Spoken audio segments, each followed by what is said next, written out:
It's WFUV and WFUV HD, New York. Listener-supported public media from Fordham, the Jesuit University of New York. Right here on 90.7 FM, WFUV.org, and WFUVSports.org. This is One on One, New York's longest-running sports call-in show on 90.7 FM, WFUV.org, and WFUVSports.org.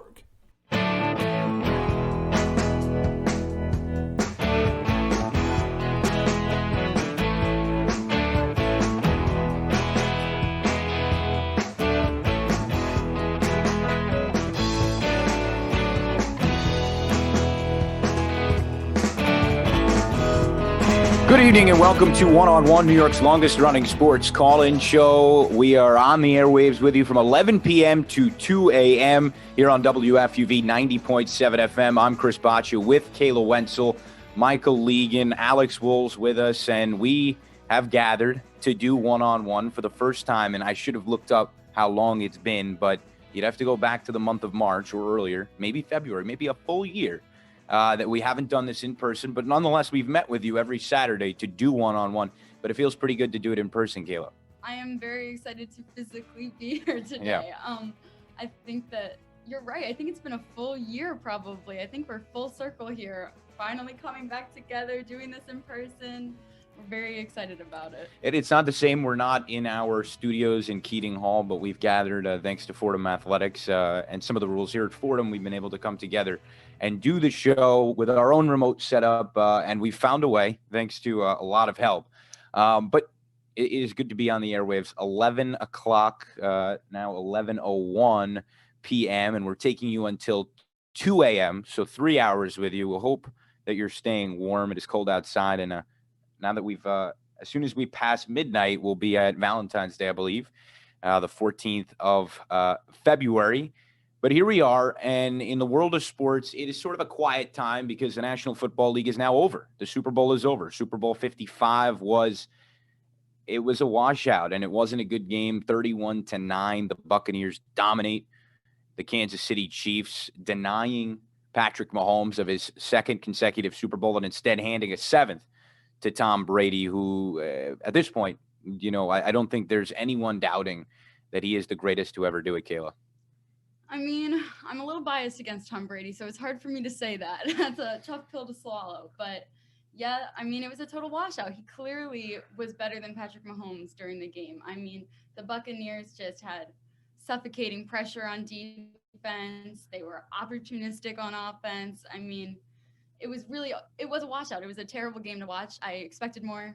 I chose the Kansas City Chiefs on one-on-one last week, and I was disappointed. So I was upset about that, but I mean, the Bucs had the better game, and you got to give it to them. They did, and they were just unbelievable. I doubted them really every step of the way. I doubted them against Green Bay. I said, I don't think this team can beat Green Bay.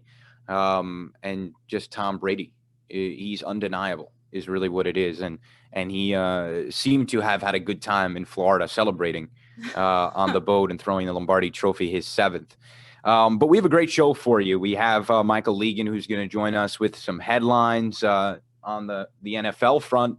J.J. Watt is now a free agent. Deshaun Watson continues to be on the trade block and a good option for somebody like the Jets, but also we've now learned the 49ers and the Broncos may be his preference. Russell Wilson all of a sudden made some comments that are a little strange. We'll get into that. We have an interview with Sal Marchiano, a Fordham alum, and I'm sure you're familiar with Sal's work. He's covered just about every sport with just about every network. And Sal is retired now for a good bit of time, but he has a lot of wisdom about this business. And he's an FUV alum, as we, have brought a lot of FUV alums over the air. Also, Phil how do you say it? Giubileo. So I didn't do that interview, and that's why I don't have the pronunciation down. Kayla and Alex talked to Phil. Kayla and I talked to Sal. So you'll hear those interviews in the 12 o'clock hour. We'll get into the NFL now that we have left 2020, 2021 behind us, and we'll talk about the new season coming up. That means the offseason begins in earnest. We'll talk about the Jets and the Giants and all their potential plans. These are two teams that have a lot of work to do There's no question about that. And for the Jets, it may well begin with quarterback, and they have the number 2 overall pick. Yeah, I mean, the Jets and the Giants, they're going to have to make some really bold moves here. And so I would like to see from the Jets an off-season kind of like the Mets. The Mets came in, they got a new president, and then they made all of these great acquisitions. And now that the Jets have a new coach, I don't know, it could be a really good time. Yeah, and maybe the Jets could use a new owner as well. But it not something that any of us can control. The Johnsons own the team, and they have a GM, who's now been in the job for a year. We don't know much about him. This will probably be the offseason where we can really judge what he does. They have a new head coach, which is probably most important, Robert Saleh. And obviously there's a lot of work to be done there. But I'm glad you brought up the Mets, because there is news on the Mets. Seth Lugo has an elbow problem. We'll bring in Mike to give us kind of the story there. But losing Seth Lugo is big for the Mets. He gave them so many great innings over the years, really consistent, can come out of the pen and give you 2 innings sometimes, maybe even more. So he's really good. But the Mets are indicating that they're not done in this offseason. So they may still have more work to do. Yeah, I mean, pitchers and catchers report soon, but the Mets are not over with this. They want more. So there's been rumors about them and Chris Bryant, maybe trying to go for a little bit more of an infield here. So I don't know. I'm excited to see what they continue to do and what they still want to do. I think that they've had a really successful offseason. So I'm not sure that they need anything else, but if they have the money and they want to spend it, why not? No one else is doing it right now. Right. And I think expectations were just raised so high that it feels like there's another move that they have to make, just because we were led to believe that they were going to do something big. You don't think they've already done something big? Well, they did. did. They certainly did in Francisco Lindor, but then you thought there was something else. We thought his name was Trevor Bauer, but Bauer goes to the Dodgers, right? So there's some hole there. They need a starting pitcher in addition. Although they've added depth there, so perhaps they don't. It seems like they're more interested in a bat. I don't know if it's Chris Bryant or if it's Matt Chapman, who apparently they've made contact with. I mean, or at least with the Athletics. But I think there's one more move in them, and I'm not exactly sure what it is, but I'm at a point of trusting them, because I think Sandy Alderson's tremendous at his job, and I think the new ownership group, it just changes the entire culture. Bottom line is the Mets, whatever they put on the field, whether it's what they have got now or something, a little bit better, they have got to be good this year, because they, since 2015, when they went to the World Series, we've been waiting for them to go back and win one, right? They got the pennant. Next step, win the World Series. We get the ring, and they haven't got it. And I got to tell you, that is a mandate for them under the early years of Steve Cohen.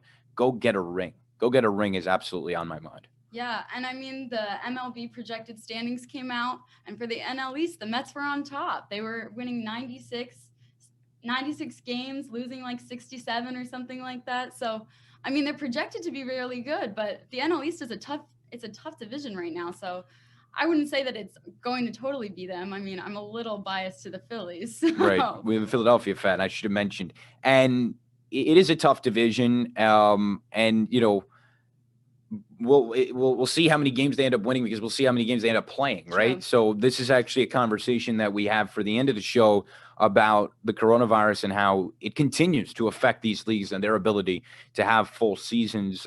We've seen it sideline the New Jersey Devils over here, which has been challenging for them. And we've seen it in basketball with all the stoppages.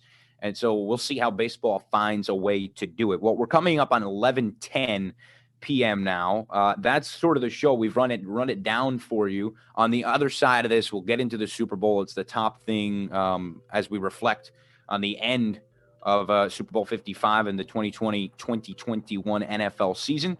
So we have that for you, a little bit of conversation about who is the greatest of all time as far as athletes are concerned. And so we'll link up in just a couple minutes. You're listening to One on One, New York's longest running sports call-in show.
Be sure to follow WFUV Sports on all of our social media platforms.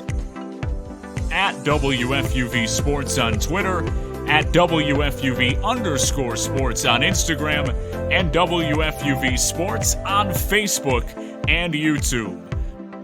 WFUV Sports, home to New York's longest-running sports call-in show and the flagship station of Fordham Athletics.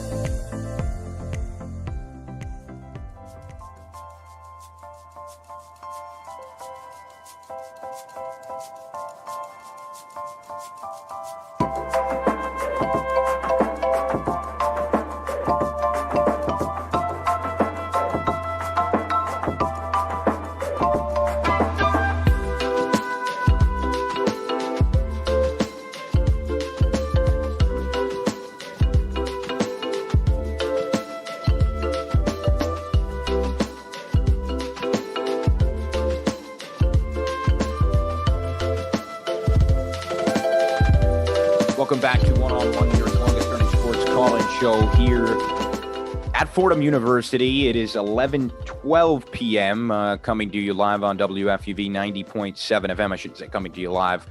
For all disclosure, we record this early because we can't get onto the campus at the late hour. And I can tell you, I could have used a coffee this morning, I'll be honest. Me too, Chris. So we're on the same page there. But we move into this conversation about the Super Bowl, right? Super Bowl 55, 31-9. Tampa Bay just wipes the floor of Kansas City. First of all, reflections on this game. The chorus is pretty loud here that it was just a terrible game. And a game that could have been so good, too. It was really why I was frustrated, because I had a lot of expectations for this game. I did have Kansas City, and I was wrong, like a lot of us were.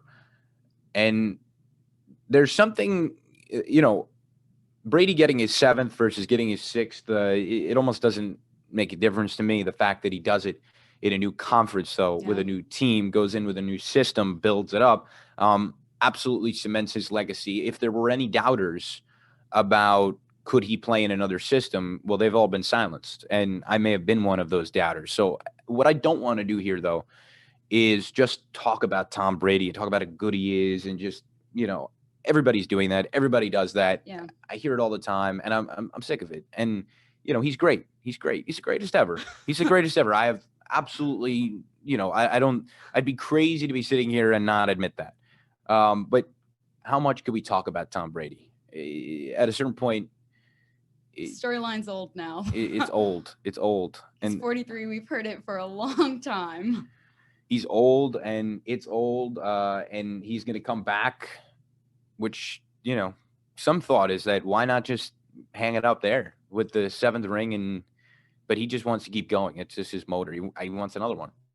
I know. He's greedy for it. He wants his 8th. I don't know. I think that if I were him, I'd be like, it was a successful career. I went out with the win. Like, how much better can you go out? You can't go out better than a Super Bowl win. He did it with a new team. He showed everyone he could.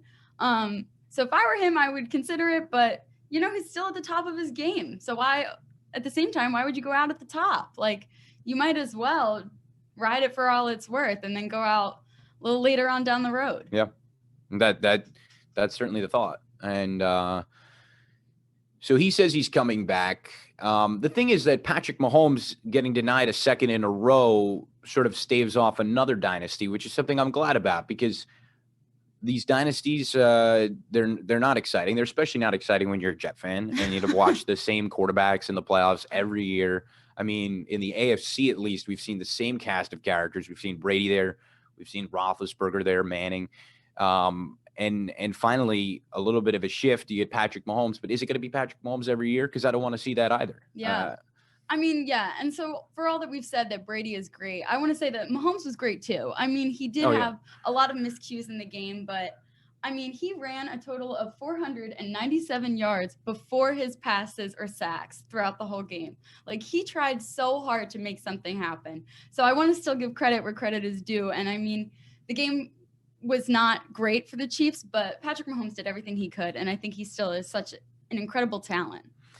Well, the game was terrible for the Chiefs. I mean, they were just terrible. I can't excuse it. There's a lot of Mahomes apologists right now who are talking about the offensive line, and rightfully so, and talking about, you know, how he played his best game and he brought everything. And of course I believe that, but he didn't throw a touchdown pass. And this is a team that put up 9 points.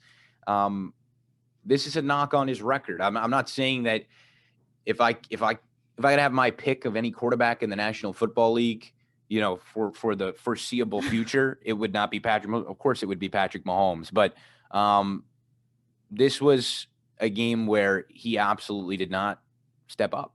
He just didn't.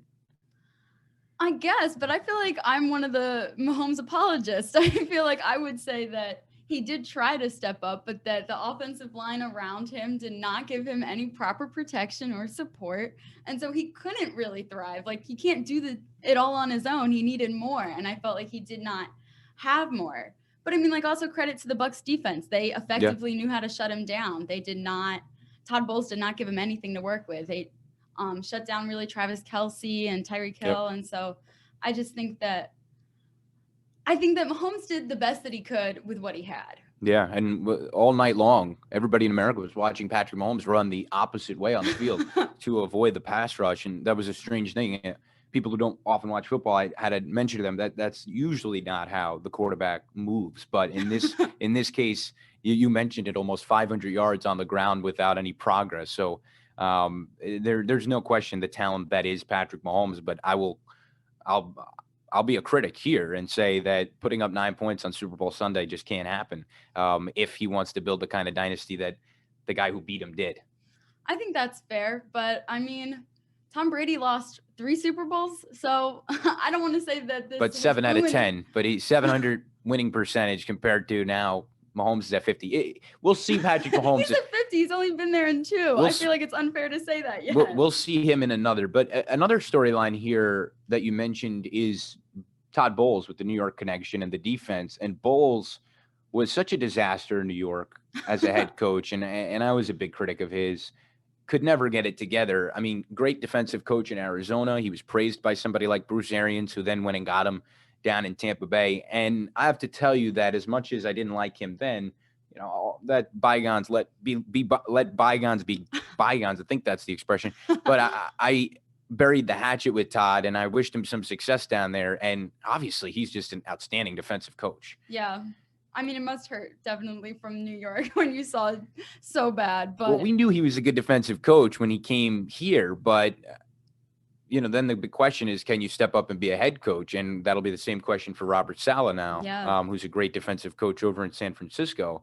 But Bowles clearly couldn't make the adjustment to the head coaching job. There's some speculation that when Arians is done, that Bowles is his successor there to step up as head coach. So we'll get to see, you know, if he can do it again. Yeah, I would love to see him in a head coaching position, I think, down there. I think that he's already established such a great connection there, and he works really well with that team. Plus for diversity, really, just in the NFL, in the head coaching, I think it would be great to have a person of color there. But I mean, I don't know exactly how that'll go. There's no way to say that he would definitely be the successor. Yeah, and another note there that even Tiki Barber had mentioned when we talked to him about, I think it was now 2 weeks ago, a week before the game, was what Bruce Arians has been able to do with his coaching staff, a diverse coaching staff, the entire coaching staff composed of either black men or 2 women on that staff as well. So what a signal to the league, and something that we need to see ripple through the league, where there are only a handful of black head coaches, and hopefully we begin to see that change. The Jets go out and get Robert Saleh, who, but for all intents and purposes, as far as we know, is the first Muslim head coach in the National Football League. It's important to see this happen. And Sarah Thomas was the official for the Super Bowl, and that was the first time a woman has ever held an official spot there. So that's very exciting. I'm happy with the diversity that's going, but I would love to see more. Yeah, we have to see more, and that goes without saying, because it should be said, I should say, because as much as we praise the progress, this is a league that has been far behind, and in that sense needs to be somewhat criticized for it. But we'll applaud the efforts to get it right, and hopefully they do. But that's pretty much the Super Bowl talk in a nutshell, because beyond that, I don't know what there is from that game to talk about. I hoped when I was watching the game that it would be a frenzy and that we'd have a solid 25 minutes to talk about everything, one key play. But this game was over pretty much at the beginning of the second half. The only chance that the Chiefs were going to have to turn it around was if they came out off the tunnel in the second half and seemed like they had it figured out, but they didn't. Yeah, they did not. So, yeah, there wasn't much to analyze, really. I mean, Tom Brady was great. Which we Kansas said. City Chiefs were not. There it is. So then there's the Tom Brady conversation. And again, I really don't want to, just praise this guy because he's got it coming from every angle. But in this greatest of all time conversation, I'm ready to make the assertion in the NFL. Perhaps there would be some holdouts who still think it's Joe Montana. But I do think it is Tom Brady. The record is just undeniable.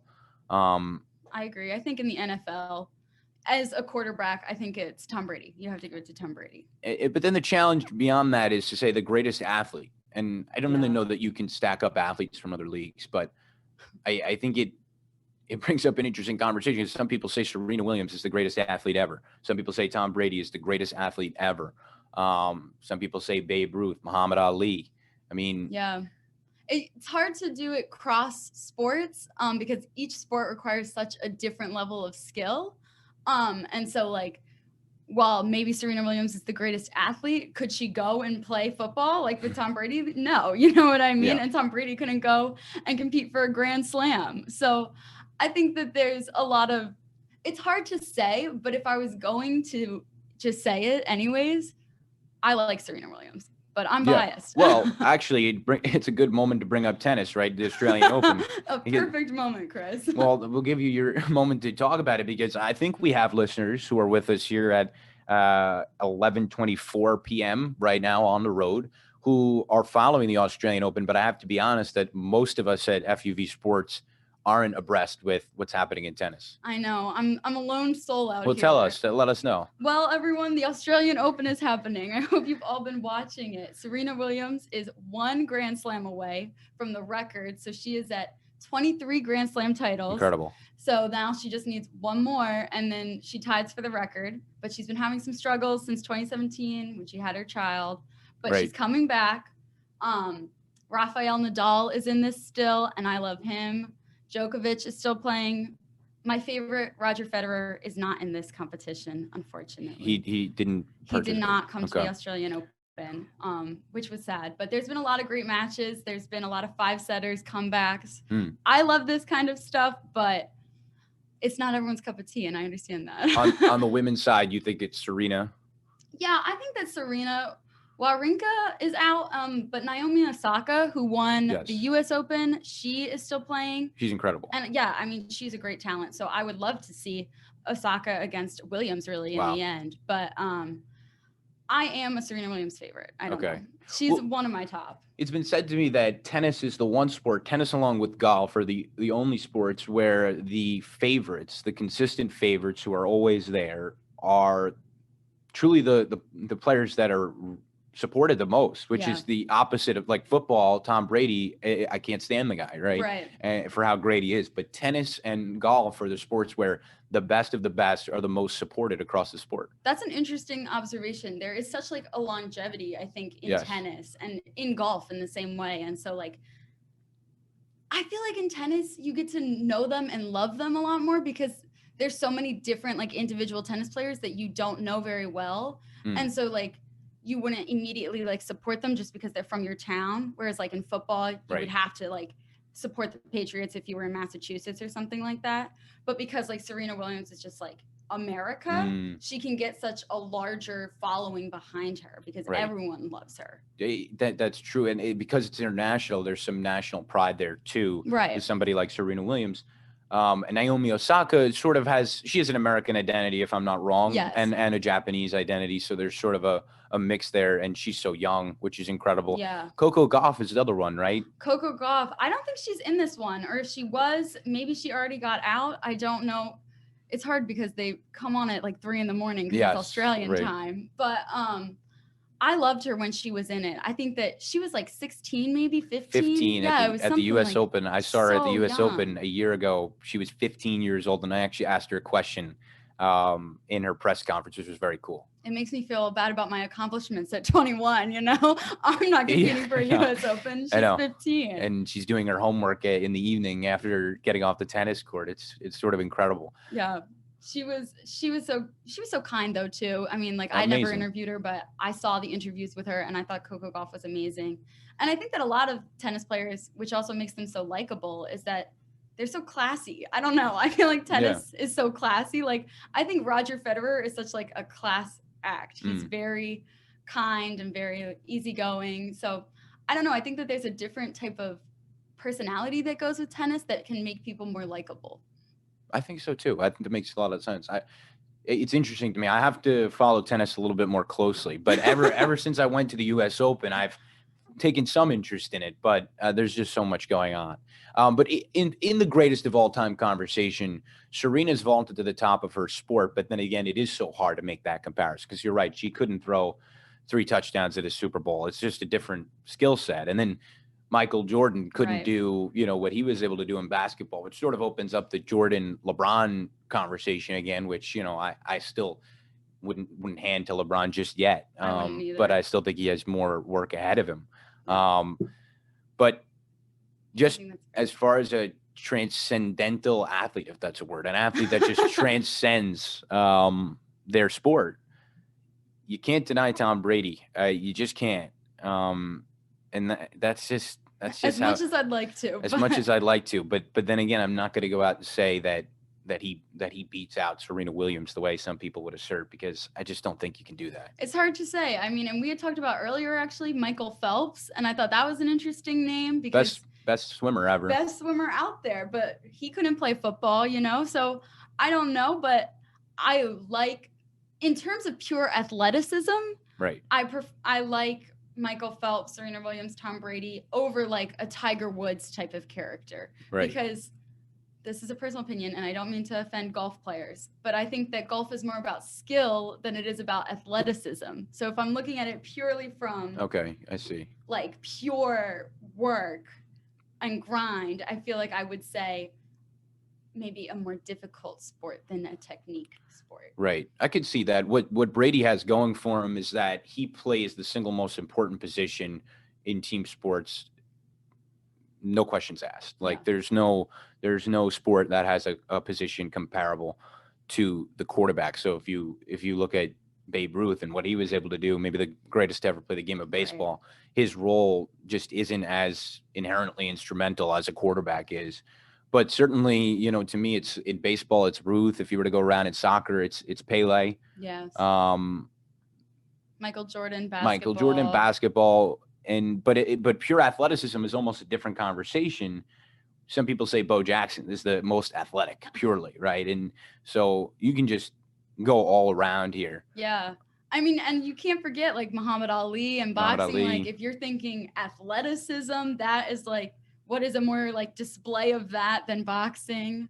But I also don't know tons of like odd sports, snowboarders, skiers. Like I think that those things are really interesting and those are really great athletes that we kind of overlook a lot. And so I don't know. I think that it's hard to judge entirely like who is the greatest of every sport over just their own individual sport. Yeah. And I'm Googling here best Olympian ever. I'm curious as far as the best American Olympians, it is Phelps at the top, right? And in terms of like medals won, then definitely I think it's Michael Phelps.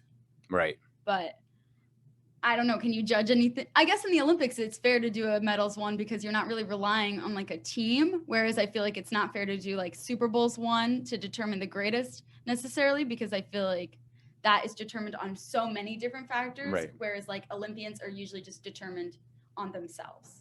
Yes, individual in that sense. And just some of these past guys that were and women that we're talking about, it's hard to make the judgment because we didn't watch them play. So Right. if they're in the past, of course we know them, we've learned about them. Perhaps we've seen a documentary about them, but we watched Tom Brady play. Right. And I watched him on the Patriots for 20 years, right? Something like that. And he was just the smartest guy at the position. He just never had the biggest arm. Not 1 year in his career was he the guy the way that Mahomes is now with the Chiefs. He was never that guy. He was always the guy who could you gave him the ball with 1 minute and 30 seconds and one timeout, and you're down by 6. He's going to get into the end zone and win that game. Or down by 2, he's going to get you down the field. You're going to kick a field goal and you're going to win. Yeah. This guy had the ball in his hand. You left the ball in his hand at the end of the game. He was going to make it happen, always. Yeah, I read something about him, and it was just like, Tom Brady is the most prepared quarterback I've ever worked with. He does his homework. He does his readings. And so I think that is why he can see the field so well, and he can make these great plays and make these big moves, because he has such a full and total understanding of the game and what is needed of him in the midst of a moment. And so I think that perhaps he maybe doesn't have the greatest arm, but he has the greatest knowledge and understanding of where he needs to be going and who he needs to be looking for in a moment. And notably, he never really lit it up in a Super Bowl. This was his easiest Super Bowl win. Easiest. Yeah. None of them came easy, and they usually don't for Tom.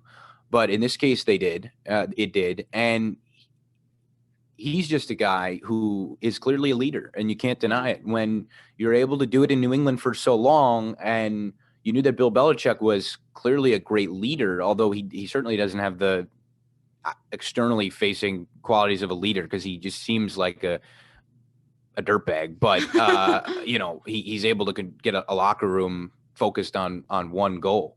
And Tom Brady clearly can do that because he went to Tampa Bay and was able to get that locker room focused. No, yeah. And I mean, like, look at Gronk, who scored, I think maybe 2 touchdowns, and Antonio Brown. Like, those people would not have been on that team if it had not been for Tom Brady.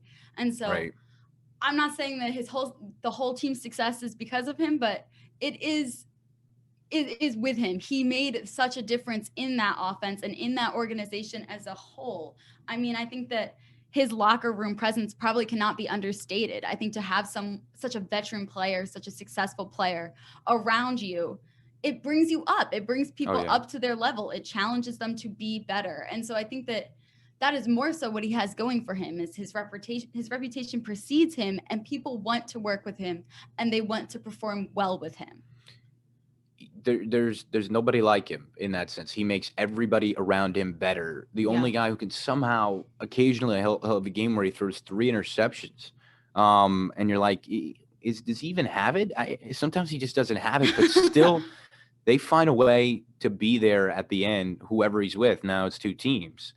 And in that sense, there's just nobody like him that I can think of in sports. Yeah, I mean, I can't think of anyone either. It's hard for me to say. Like you said, I never saw Babe Ruth play. So I don't know, I guess, necessarily, like, maybe that there are some greater players out there that I just have never watched. And so I don't have anyone to compare him to. But that's the thing. I think that Tom Brady is uncomparable. I don't know anyone to compare him to. No, he's the incomparable. And at the same time, for all of these things that I'll say about him, and I won't hesitate to call him the greatest in the game of football, is that I just can't stand him. I hate to watch him win. I hate to watch him win. I had a little bit of fun watching him celebrate. I didn't mind that. I was good at seeing him smile. I can't like, to see somebody happy, it's hard to be upset about that. That would be a little sadistic, but his success does not bring me joy. Yeah.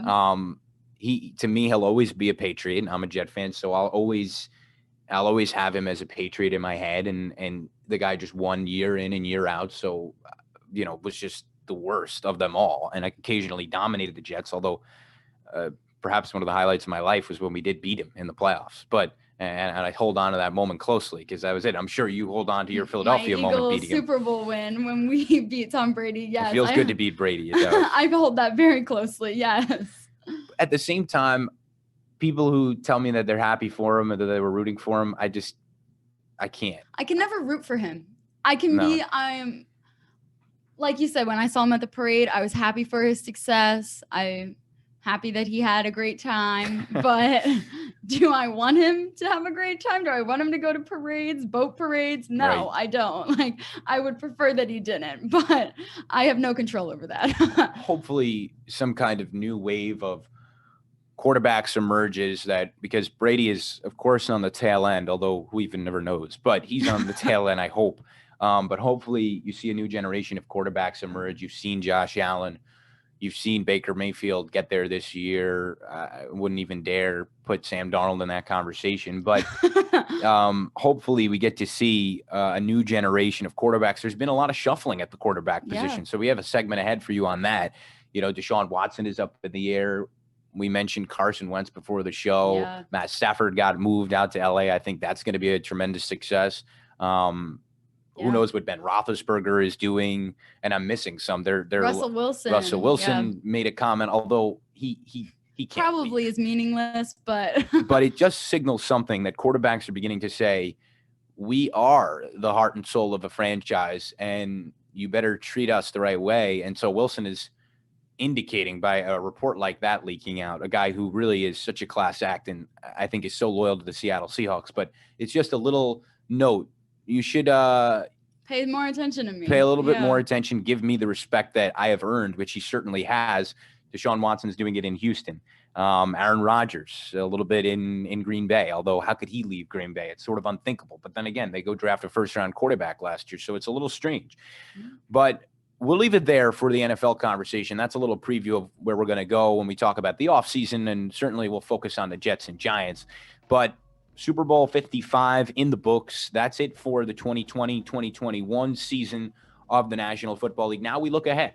And I'm certainly excited to look ahead as a Jet fan after the 2-win season, so we'll do that. On the other side of this, we'll bring Mike Legan in. He'll have a few headlines for us, leading with J.J. Watt. We'll talk about that, a little bit of Deshaun Watson, and we mentioned Wilson. We'll get into that as well. You're listening to One-on-One, New York's longest-running sports call-in show. Thanks for sticking with us. We'll see you in a bit.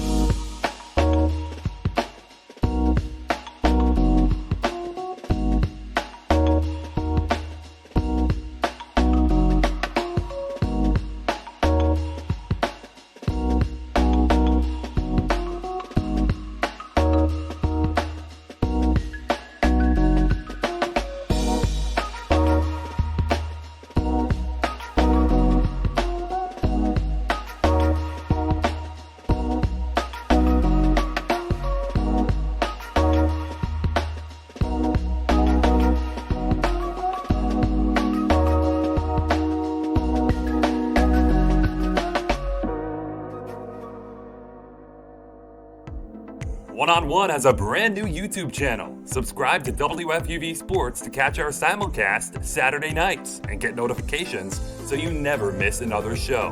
Miss the show? You can find on-demand segments, interviews, and highlights every week. WFUV Sports, home to New York's longest-running sports call-in show and the flagship station of Fordham Athletics.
Welcome back to One on One, New York's longest running sports call-in show. I am Michael Legan, and I got you covered with the latest headlines. Let's start off on the gridiron, where we have a lot happening in the NFL. Friday morning, it was announced that the Houston Texans have released star defensive end J.J. Watt. In a video posted to his Twitter account, Watt said, quote, "I have sat down with the McNair family, and I've asked them for my release, and we have mutually agreed to part ways at this time," unquote. The move comes amid reported unrest within the Texans organization. Chris, Kayla, there's a lot going on with this team. Obviously, this Watt was a star for them for years. Your thoughts on this move? Yeah, I mean, J.J. Watt is just a legend at his position, and I'm curious to see where he goes. I don't know really the early reports, but it seemed like this was mutual. It seemed like this was done respectfully and, credit there, whereas the Deshaun Watson saga is dragging on a little bit. Yeah, I agree. I think that this is not great necessarily for Deshaun Watson. I think that this is more reason for him to want out now that they've released J.J. Watt, who is such an incredible piece of player for their team. And so I think that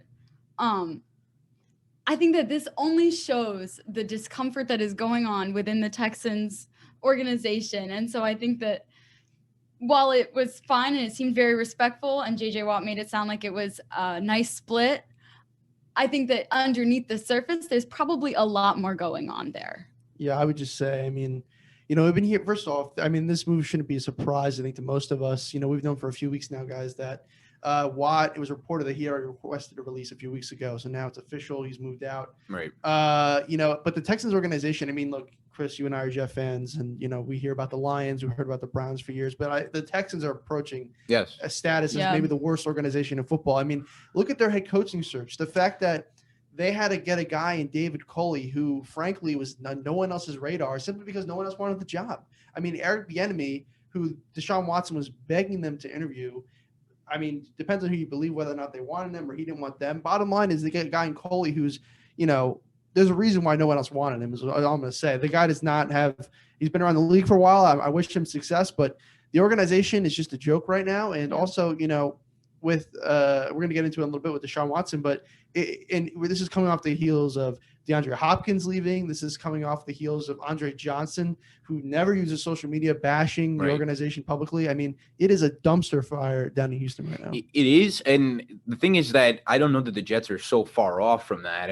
They have a similar level of incompetency there, but somehow we're able to draw one of the top coaches on the circuit this year, which is almost surprising to me that Robert Saleh said, "I want to coach the Jets," because I would almost put them in the same you certainly have to put them in the same category as the Texans.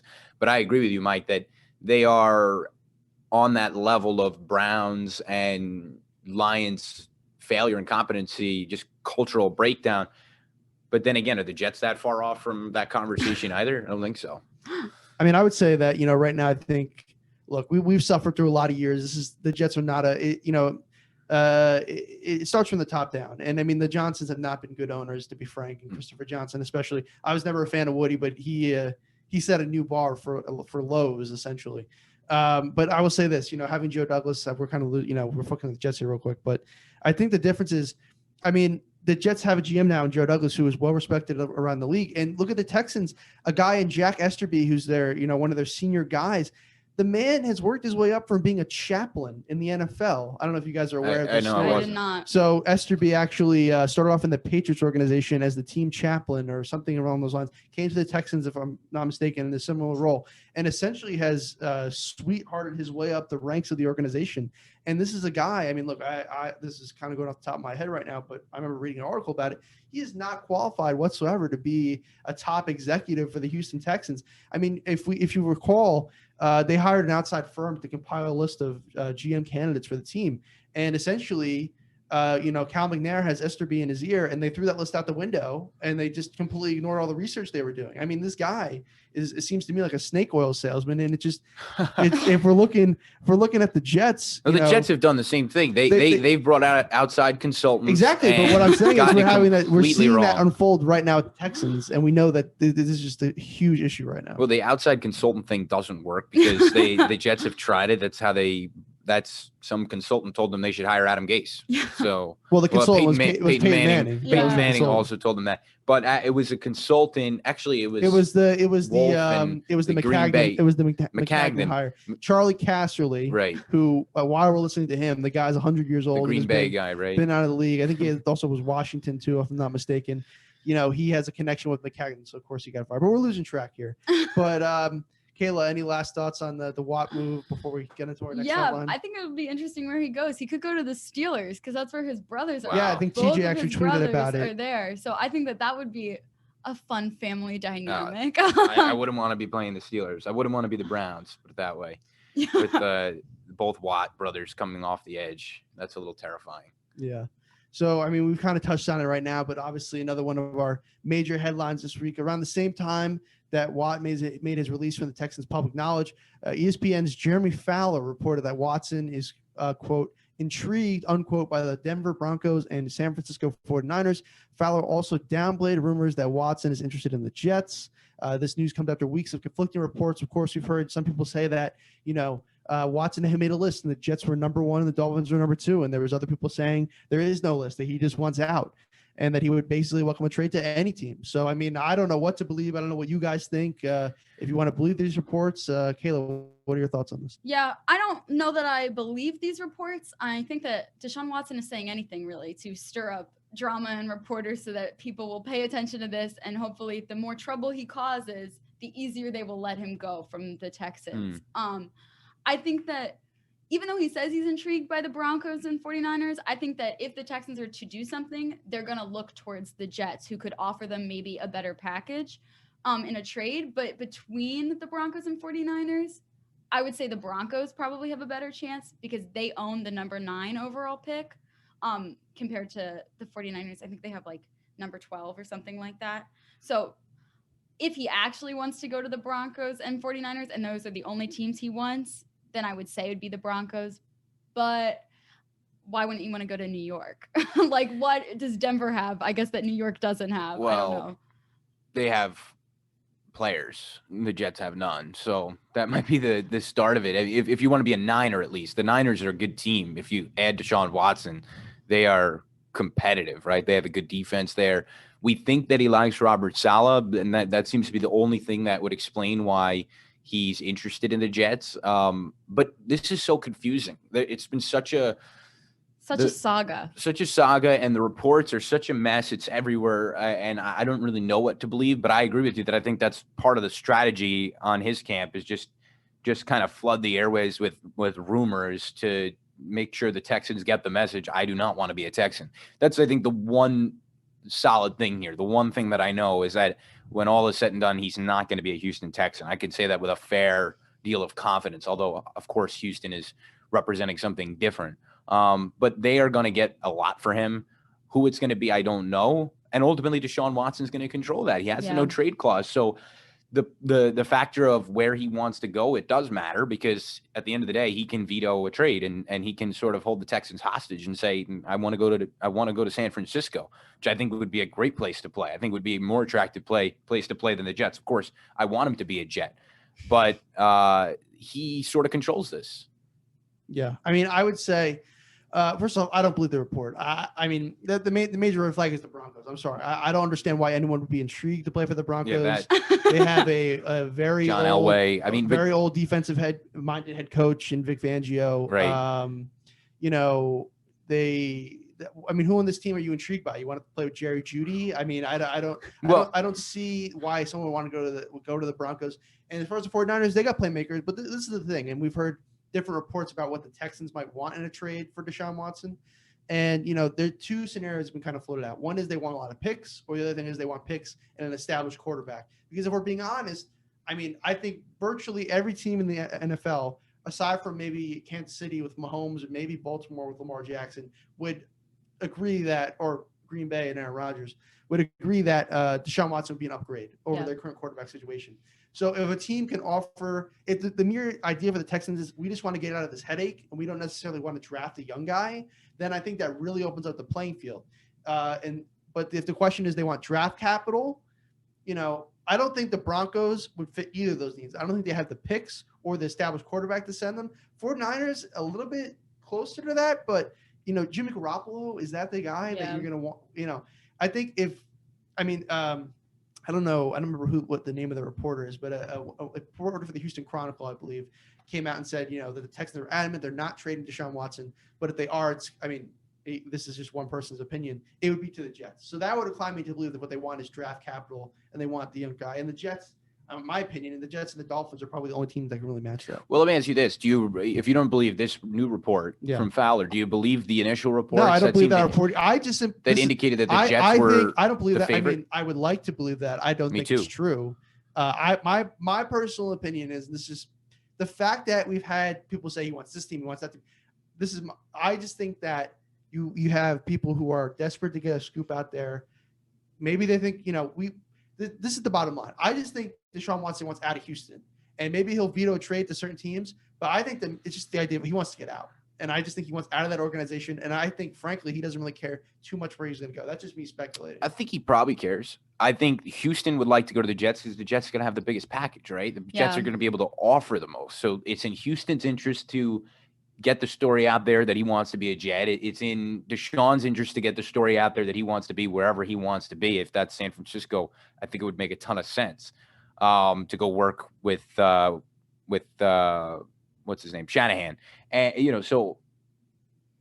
But I think who's the winner here? The winner is the New York media, because look, what are we doing now? And how many hours have we spent talking about Deshaun Watson? It's a story. It's getting people sort of chomping at the bit for a real quarterback to come to the Jets. It's gotten us excited, gotten us, thinking that this is possible. But the winner is pretty much our business, talk radio, sports radio, just been able to say Deshaun Watson might be a Jet. I mean, do we really know that? It'll be funny when nothing happens. When the Texans it'll be funny to everybody except us, the Jet fans. Yeah. I mean, I would, another thing to consider is that, you had his agent, Deshaun's agent on Twitter, tweet out that, a lot of this reporting about him interested in teams, and this is prior to the Fowler report, but it's misleading. It's not true. I mean, he could be shooting that down just for the sake of shooting it down, but that's what McNair said. And also we're hearing that, that Deshaun's going to show up to OTAs, which, I mean, if you're a player that wants out, I mean, I don't, you're not exactly enforcing your will by showing up to team activities, because what you're saying is I want to leave, but I'll still play. And Deshaun doesn't seem like a Jamal Adams type. He doesn't seem like a guy that's going to create such a toxic environment that you have to get rid of him. But if he really wants out, that's what he's going to have to do. McNair said yesterday, today we focus on JJ, but Deshaun is our JJ Watt. Sorry, that sounded weird to me. Deshaun is our quarterback. He is a Texan. We expect him to remain a Texan, and we'll leave it at that. That's what he said yesterday. So I know that Deshaun Watson wants out, but that doesn't mean that he will get out necessarily. Yeah, I see what you mean. And I for the longest time, have just assumed that he's going to leave because of the swirl here. It just feels like, how do you go back to the locker room and try to lead a locker room after all of this has come around? So to me, it's so severed. It's so broken. But then again, I mean, maybe it is possible that Houston holds on to him, because ultimately they get to make that decision. Yeah, I think that it could be a bad move, because why do you want to keep a quarterback who wants nothing to do with your organization? I think that would filter down and into like a bad, like you said, locker room environment. But I mean, that's ultimately up to them. They clearly are not running a well-oiled machine, so they might just keep him for spite, Right. Yeah, well, that's not the only quarterback trade rumors we got going on right now. Our last headline earlier this week, it was reported by CBS's Jason LaCanfora that Seahawks quarterback Russell Wilson has grown increasingly frustrated by the organization's inability to protect him. He also told Dan Patrick that he wants to be involved in personnel decisions. So this is naturally led, as the NFL Network has reported, to several teams calling Seattle and inquiring as to Wilson's availability in a trade. Kayla, Chris, your thoughts? Is Wilson, is he leaving Seattle? No, Wilson is not going to leave Seattle. There's no possibility of it that I could ever imagine. It does show that, and we hinted at a little earlier, that, someone like Russell Wilson says, I want to be involved in the decision making here. Something like you might see with LeBron James in basketball, somebody who really can, he has the weight of what he can do. And Wilson clearly wants to be something like that in the NFL. And it's sort of a valid idea.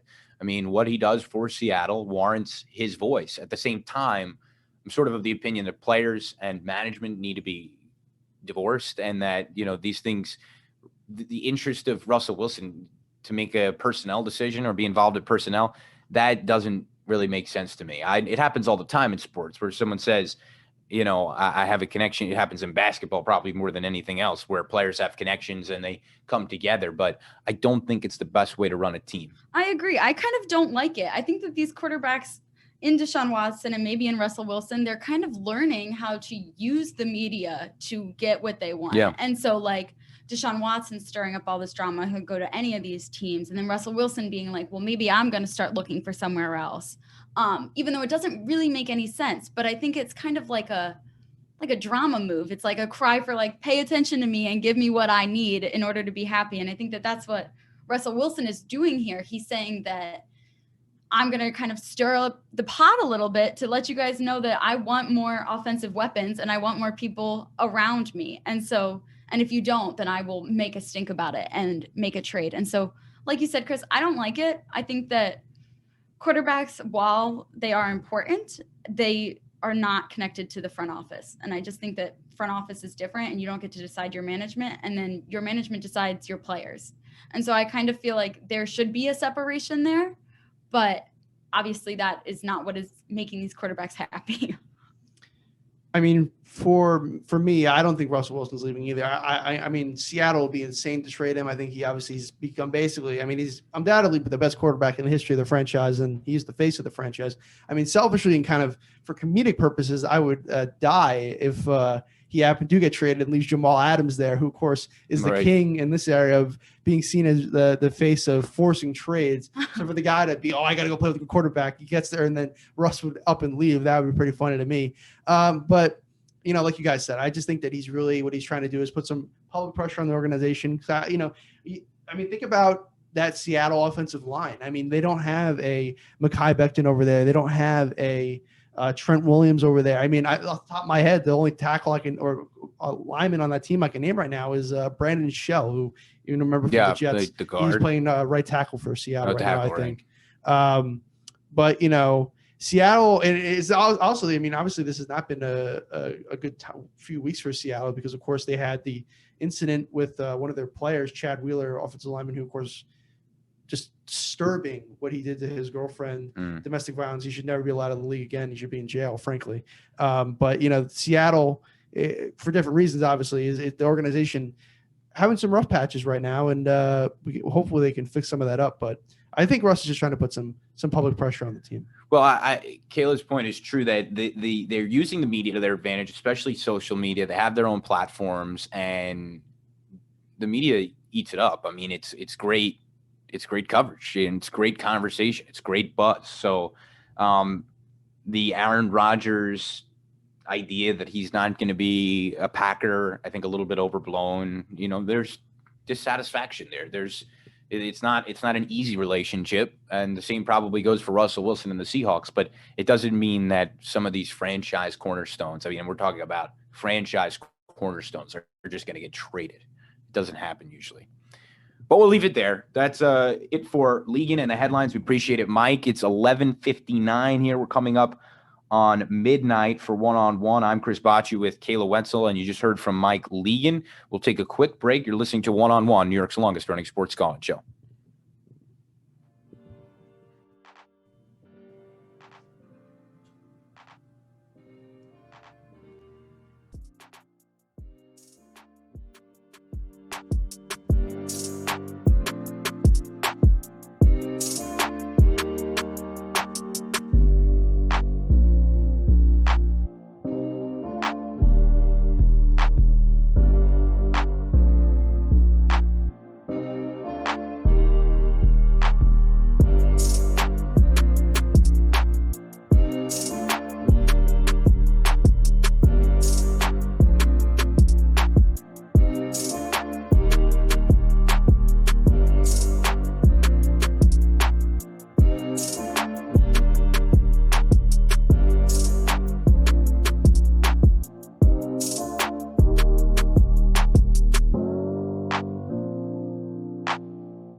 To support the WFUV Sports Department, visit support.wfuv.org to become a member or make a one-time donation. WFUV Sports, home to New York's longest-running sports call-in show and the flagship station of Fordham Athletics. It's WFUV and WFUV HD, New York. Listener-supported public media from Fordham, the Jesuit University of New York. Right here on 90.7 FM, WFUV.org, and WFUVSports.org. This is One on One, New York's longest-running sports call-in show on 90.7 FM, WFUV.org, and WFUVSports.org.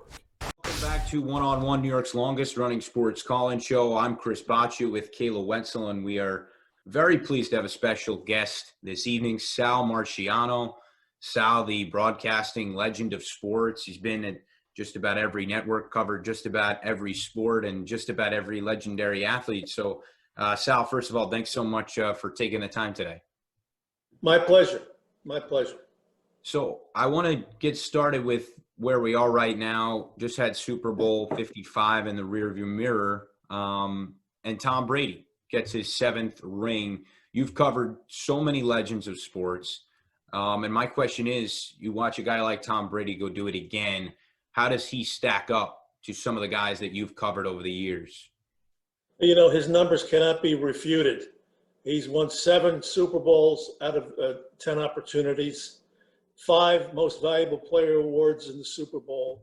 He and Gronkowski combined on touchdowns 14 and 15 in this past game, surpassing the record held by Joe Montana and Jerry Rice. He's been a winner everywhere, and P.S., he did it at age 43. So as far as I'm concerned, he is the greatest quarterback of all time, and no one I think can argue that. No, he definitely is such a legend. But you have worked with other legends before. We saw that you had worked with Muhammad Ali, and you've met him and you've interviewed him. So what is your best experience really with one of these great athletes? Like, what was one of your favorite memories of talking to such a legend? Because I worked at ABC as Howard Cosell's backup on boxing and his nightly local and network radio shows, whenever Howard couldn't make them, I did them. And I did so many blow-by-blow of the boxing that I ended up doing that for ABC Sports. And because Howard would not go to the Philippines for the Thriller in Manila because it was under martial law, I got the assignment, and I hosted Wide World of Sports from Manila 2 days before the fight. The biggest scoop I ever had as a reporter was with Muhammad Ali. On the night of February 18th, 1978, at the Las Vegas Hilton, Ali lost his championship to Leon Spinks and would not come to the news conference afterwards. And this is what all young reporters should think about. Never give up. I took my film crew up to his suite, knocked on the door. His security guy, Pat Patterson, who I knew, came to the door. I asked him, I'd like to speak to Muhammad. He said, I'll let you know. So he came back. He said, yeah, it's okay. Come on in. And I did a sit-down interview with Ali the night he lost his championship. And it was an exclusive interview that was seen the next morning on Good Morning America and then on World News Tonight. And that's the kind of relationship I had with him. He was the most charismatic figure of that time. Another person that you interviewed that I noticed was Hank Aaron, among many others. And of course, we lost Hank Aaron this year. Do you have any reflections on your interviews with him? I interviewed Hank about a half dozen times, almost every time at Shea Stadium before games. Those are the days where you could speak to an athlete on the field during batting practice. There were no such things as mass news conferences like now. And you can just walk up to a guy and say, you got a couple minutes, I'd like to talk to you. So I got to know him, and we did interviews. They were all about baseball. There was nothing extraordinary about them, except that, of course, he was very, very gracious and very polite and answered every question. Next to Willie Mays, I thought that Hank Aaron was the most talented player, what they call in baseball, the five tools. He could do everything. And, of course, I saw Hank when I was a kid at Ebbets Field in Brooklyn when Henry broke in. And I was amazed at his talent, as I was amazed at Willie Mays' talent. So the long answer to your question, I knew Henry in a professional way. He was a very nice man. Yes. So the pandemic has obviously shut down all of these stadiums, and so there haven't been any fans. But recently, I think maybe just yesterday, Governor Cuomo said that fans were going to be able to start entering stadiums again. So like MSG or other places. So how do you see this really like helping the athletes? And as a broadcaster, what does it do for you when there are fans in the seats? I just heard some sound bites just last week from players on the Chiefs and on the Bucks saying that they missed having fans in the stands because the cheering energizes them. So they really, in the end of this remarkable season we just had, you know, it worked, but it was like playing football in a studio. And I think everybody was going to welcome back the crowd noise, because whether they like you or they don't, it does inspire you to play better. I hope that it's safe enough for everybody. None of us could have predicted what this is all about. And we all yearn for the day we all can go back and go out and watch a ball game and sit with a person next to us and just chat about the game, you know? Yeah, absolutely. And you're a Fordham alumnus, and I want to take you back to your days here at Fordham.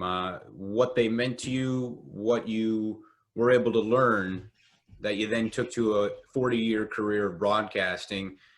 And Marty Glickman, I know, was a mentor of yours. If you could speak to that as well. Well, you know, growing up in Brooklyn, I went to St. John's Prep, but as a young teenager, I'm talking about 12, 13 years old, I was enraptured by radio. And I certainly listened to the Brooklyn Dodgers baseball games and pre and post. And I had it in my mind that I wanted to be a broadcaster, but I had no definite idea how it would be, in what form. I didn't think I'd ever become a team broadcaster, but I realized that I didn't want to get the free pass from St. John's and go to the university. I wanted to go to Fordham, which had WFUV. So I applied and was accepted at Fordham, and I enjoyed every minute that I could get on WFUV. I did the basketball games when John Andrews was starting forward, with Johnny Bach was the coach. They went to the NIT. I actually broadcast a game from Madison Square Garden, which was an absolute thrill for me to do that, as it would be for you. And as far as I was concerned, I went to Fordham, but I went to the University of WFUV.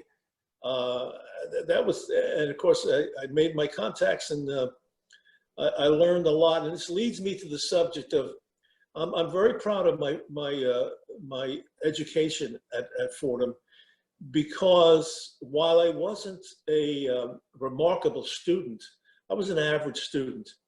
I learned a lot there, and I also learned and understood that you are the sum total of your knowledge.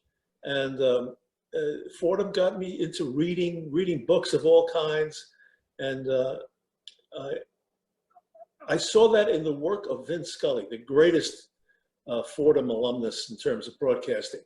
Because if you listen to Vince Scully do a baseball game, not only was he had a great voice and a great melody, and he certainly knew the game, but his references were about other things in life. He would quote poets and he would quote historians, and he made it so interesting because he read. And that would be my advice to any broadcasters, certainly writers. You've got to read books. You've got, and not necessarily just about sports, it's about other subjects. Become a well-rounded individual to increase your vocabulary, to use words. Words are your bullets, and that's how you succeed.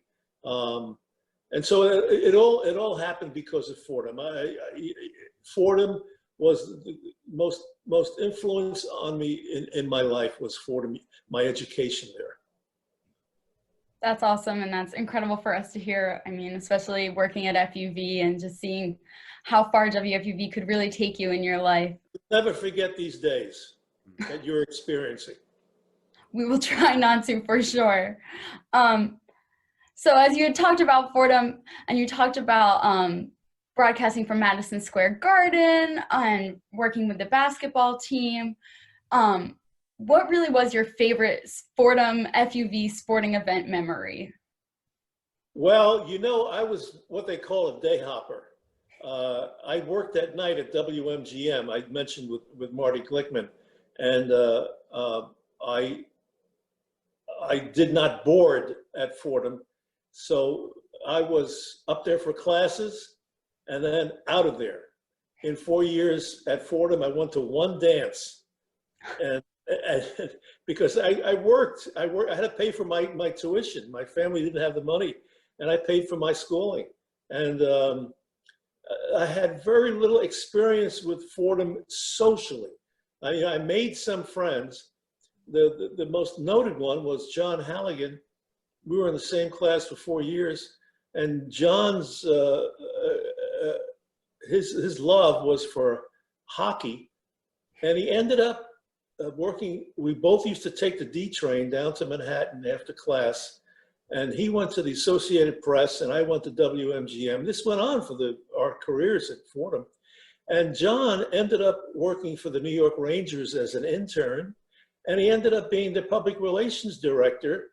And he ended up being an executive with the National Hockey League. And that happened to a Fordham student, you know? So small beginnings, big endings. Yes, and we find it across the board with the alumni that we talk to all the time. No matter where they started at FUV, they seem to always end up in a tremendous place. Certainly the case for you.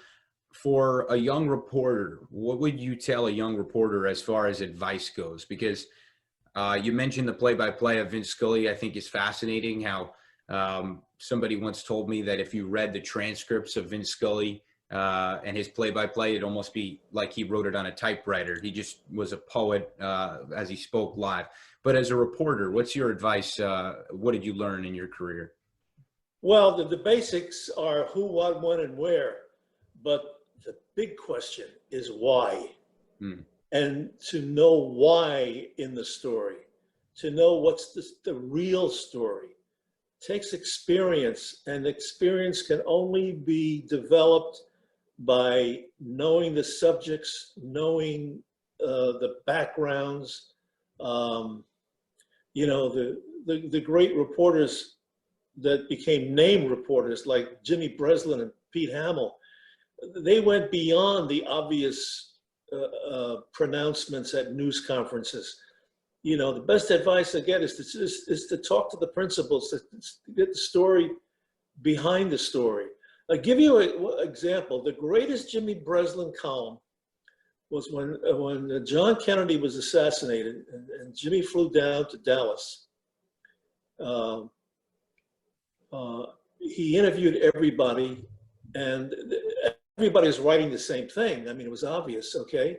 But the day of the JFK's funeral, Jimmy's column was about the grave digger. And it told its own story because the grave digger had to had the solemn and terrible task of digging out the hole in the ground for JFK, and the gravedigger evoked such emotion like we all were feeling at the time that we lost our president. And that's how, see, Jimmy understood that the story isn't necessarily the big guy or the big woman or the obvious person behind the podium. The story could be the little guy, the little woman, the workaday person. So, that's a long answer, but you only can determine that by experience. And get beyond news conferences, get to know the subjects, the personalities and the subjects, and read. Full of advice. We really, really appreciate it. And certainly you've built up the experience. If anybody listening wants to buy your book, it's In My Rearview Mirror. I'd recommend it to get some of these stories. We thank you so much for the time. Sal Marchiano. Yeah, good luck with your careers. Thank you very much.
WFUV is the flagship station of Fordham Athletics. Keep it locked right here on 90.7 FM, WFUV.org, and WFUVSports.org to catch every Fordham basketball game this year. We'll take you through an extraordinary season with live play-by-play and in-depth pregame and postgame analysis. WFUV Sports, home to New York's longest-running sports call-in show and the flagship station of Fordham Athletics.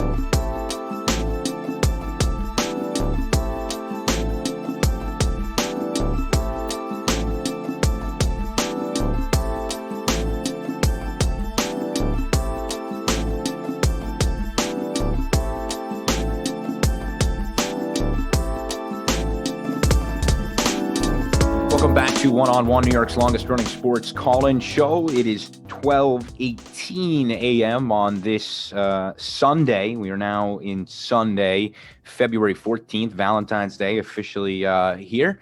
And we're going to talk, continue with football, continue and focus a little on the Jets and the Giants. The Jets and Deshaun Watson is really where all the buzz is. The Giants, they've got to take a step up this year. The Jets have to take a massive leap, not even a step. But where do we even start here? Let's start with Watson. I think it's the most obvious. Your thoughts on Deshaun Watson? We've discussed all the speculation about where he might go, but let's say for argument's sake he can be a Jet. You can go get him. Do you go get him? Absolutely. I mean, I think you'd be dumb to not go get him. Even though you have your pick, I think that Deshaun Watson is much better than like Justin Fields or a Zach Wilson or something. And so I just think that, if Deshaun Watson is available, you have to do it. If it costs the number 2, yes, the number 23, and next year's first round pick, I still think yes. You still think yes? Because the Jets need someone to reinvigorate their system. And I just think that Deshaun Watson is the type of player who has some experience already. They don't have to teach him how it works. They know that he's a good quarterback. They've seen him in motion. They know that he works well with his team. And so I think that, yes, I think whatever it takes, you do what you can, because when else are you going to have an opportunity like this to get such a franchise quarterback? When will that come up for you again? No, I agree. I mean, I've been on this boat for a long time. I think it's Deshaun or bust. I mean, I am all in.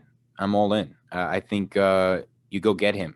Yeah. But I've heard a lot of people who felt differently. I don't know if you feel differently, Mike, but if you do, we can bring you in. I mean, do you feel differently on this on Deshaun? All right. Yeah. So, because I've had Jet fans tell me, don't do it. I mean, it's too much. Anyone who's listened to, I know that last week or 2 weeks ago, I was on with Dylan Balsamo. He and I had a very in-depth talk about Deshaun Watson. I kind of went on a passionate rant about how we need him and how I want him on this team. No, to me, this is the thing. People say you can't trade the franchise. You can't give them everything.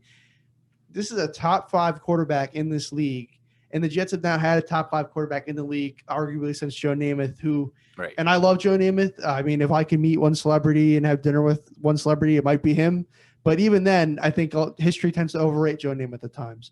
So Deshaun Watson, if he came here, would have the opportunity to be maybe the best quarterback in Jets history, maybe the best quarterback in New York history. Shot at Eli Manning, but we're not going to get into that. But I think that, look, there's not enough.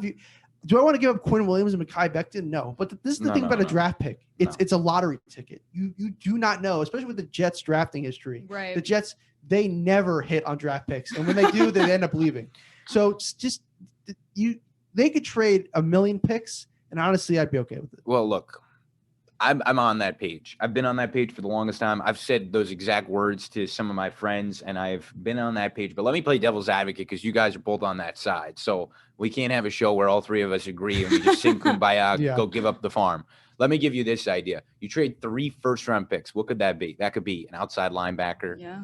That could be a cornerback and a receiver, right? Yeah. That could be, get another guy on the offensive line. That could be a center. Jets haven't had a center in forever, since Nick Mangold. That could be, We're a fan of Spencer Long. A big-time player. Well, no, I wasn't. Couldn't snap the football. So that's the other side of this, is that 3 first-round picks, for argument's sake, it seems like that might be what it costs. What if at number 2? So what would you do instead, though? Like, what would you do otherwise with those picks? You know what I mean? Well, like, who would you still need a quarterback. So what are you going to do with that? I mean, some people would dispute that. Again, I'm playing a devil's advocate position here. I think it's not Sam Darnold, but you could draft Justin Fields at number 2, who looked really good. In one game. But which is of course he did a lot more than that. Sam Darnold looked really good. The one game that we all watched. Yeah. The one game we all watched. That's true. But there, Zach Wilson is somebody that's been talked about. I don't know a ton about him from BYU. So if there's a quarterback in the draft, there's still Sam Darnold. There's actually a quarterback market out there beyond Deshaun Watson. I don't know. Maybe the Jets go strike for somebody like Wentz, although I don't know. I'm not sure that's an upgrade for them. Just keep Sam Darnold. Right. So someone on that level, right? Do you give up the farm, though? It's a lot. It is a lot to give up. And here's the other point on Deshaun Watson. As great as he is, and for the 4th time, I'll just say this is really not my position, but I'm gonna demonstrate it that way. This is a guy who couldn't find a way to win more than 4 games last year. This is a guy who, in a team that wasn't very good, Deshaun Watson has not found the success that you'd imagine him trying. You'd want him to, or you'd give up all that for him to go do in New York, and he hasn't been able to find it in Houston.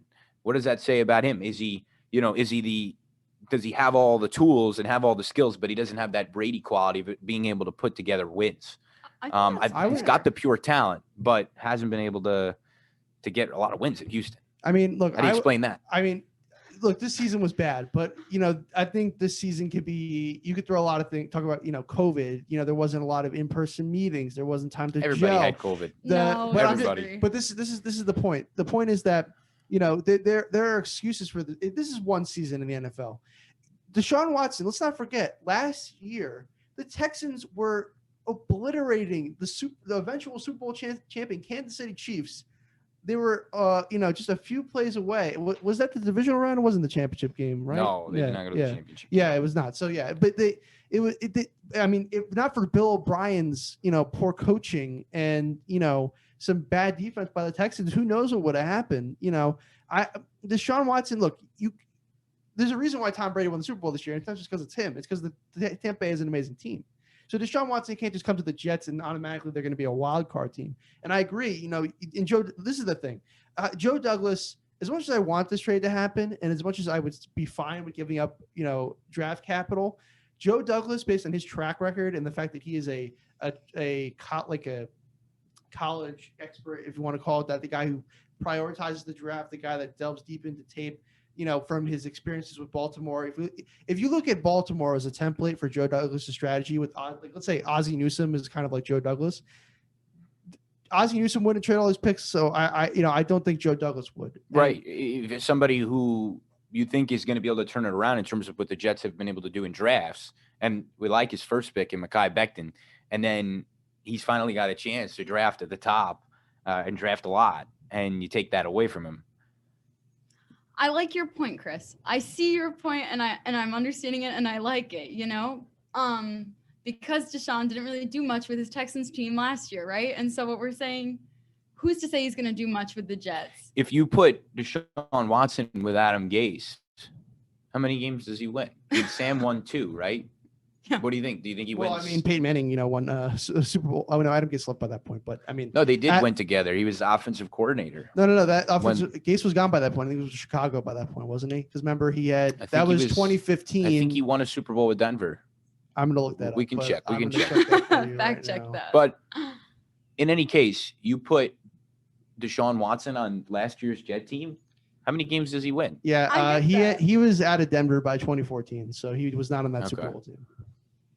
But I just don't know what your better option is. I just am not sure that keeping Sam Darnold is your better option, and I'm not sure taking someone from college like Justin Fields or Zach Wilson. You never know how those things are going to play out. You really don't. And so I think that, you're losing a lot, and it's a risk. But I think anyone else is riskier. So I think it's just like weighing your options here. Here's the other thing, the Jets, if they don't get Deshaun Watson, like Kayla says, I mean, look, I think we can agree, and I like Sam as a person. I want Sam to play well. Maybe he can turn it around this year. But I think from what the sample size that we've seen, I think let's just make a statement and say Sam's not the guy. Where do you go from here? I mean, like Kayla said, is it Zach Wilson, Justin Fields? We don't know. And if you get them, you're still going to be rebuilding for 2 or 3 years.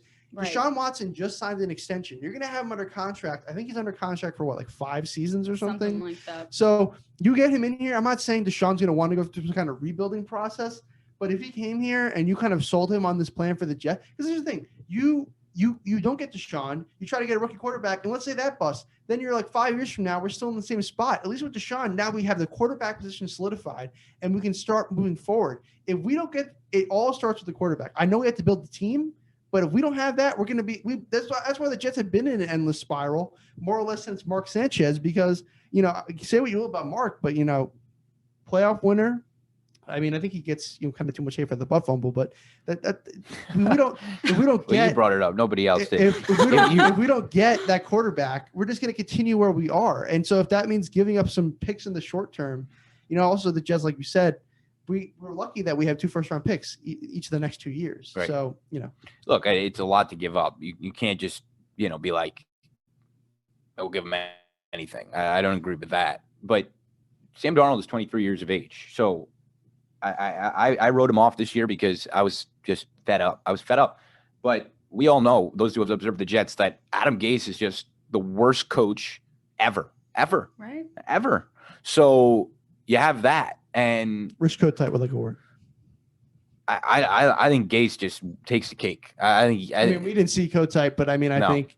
Oh, this is. I mean, Gase. I have to ask my father, but yeah. I think he would. I think he would say Gase. I really do. I mean, I heard some of his opinions over the past years of Adam Gase, so it would be hard to beat.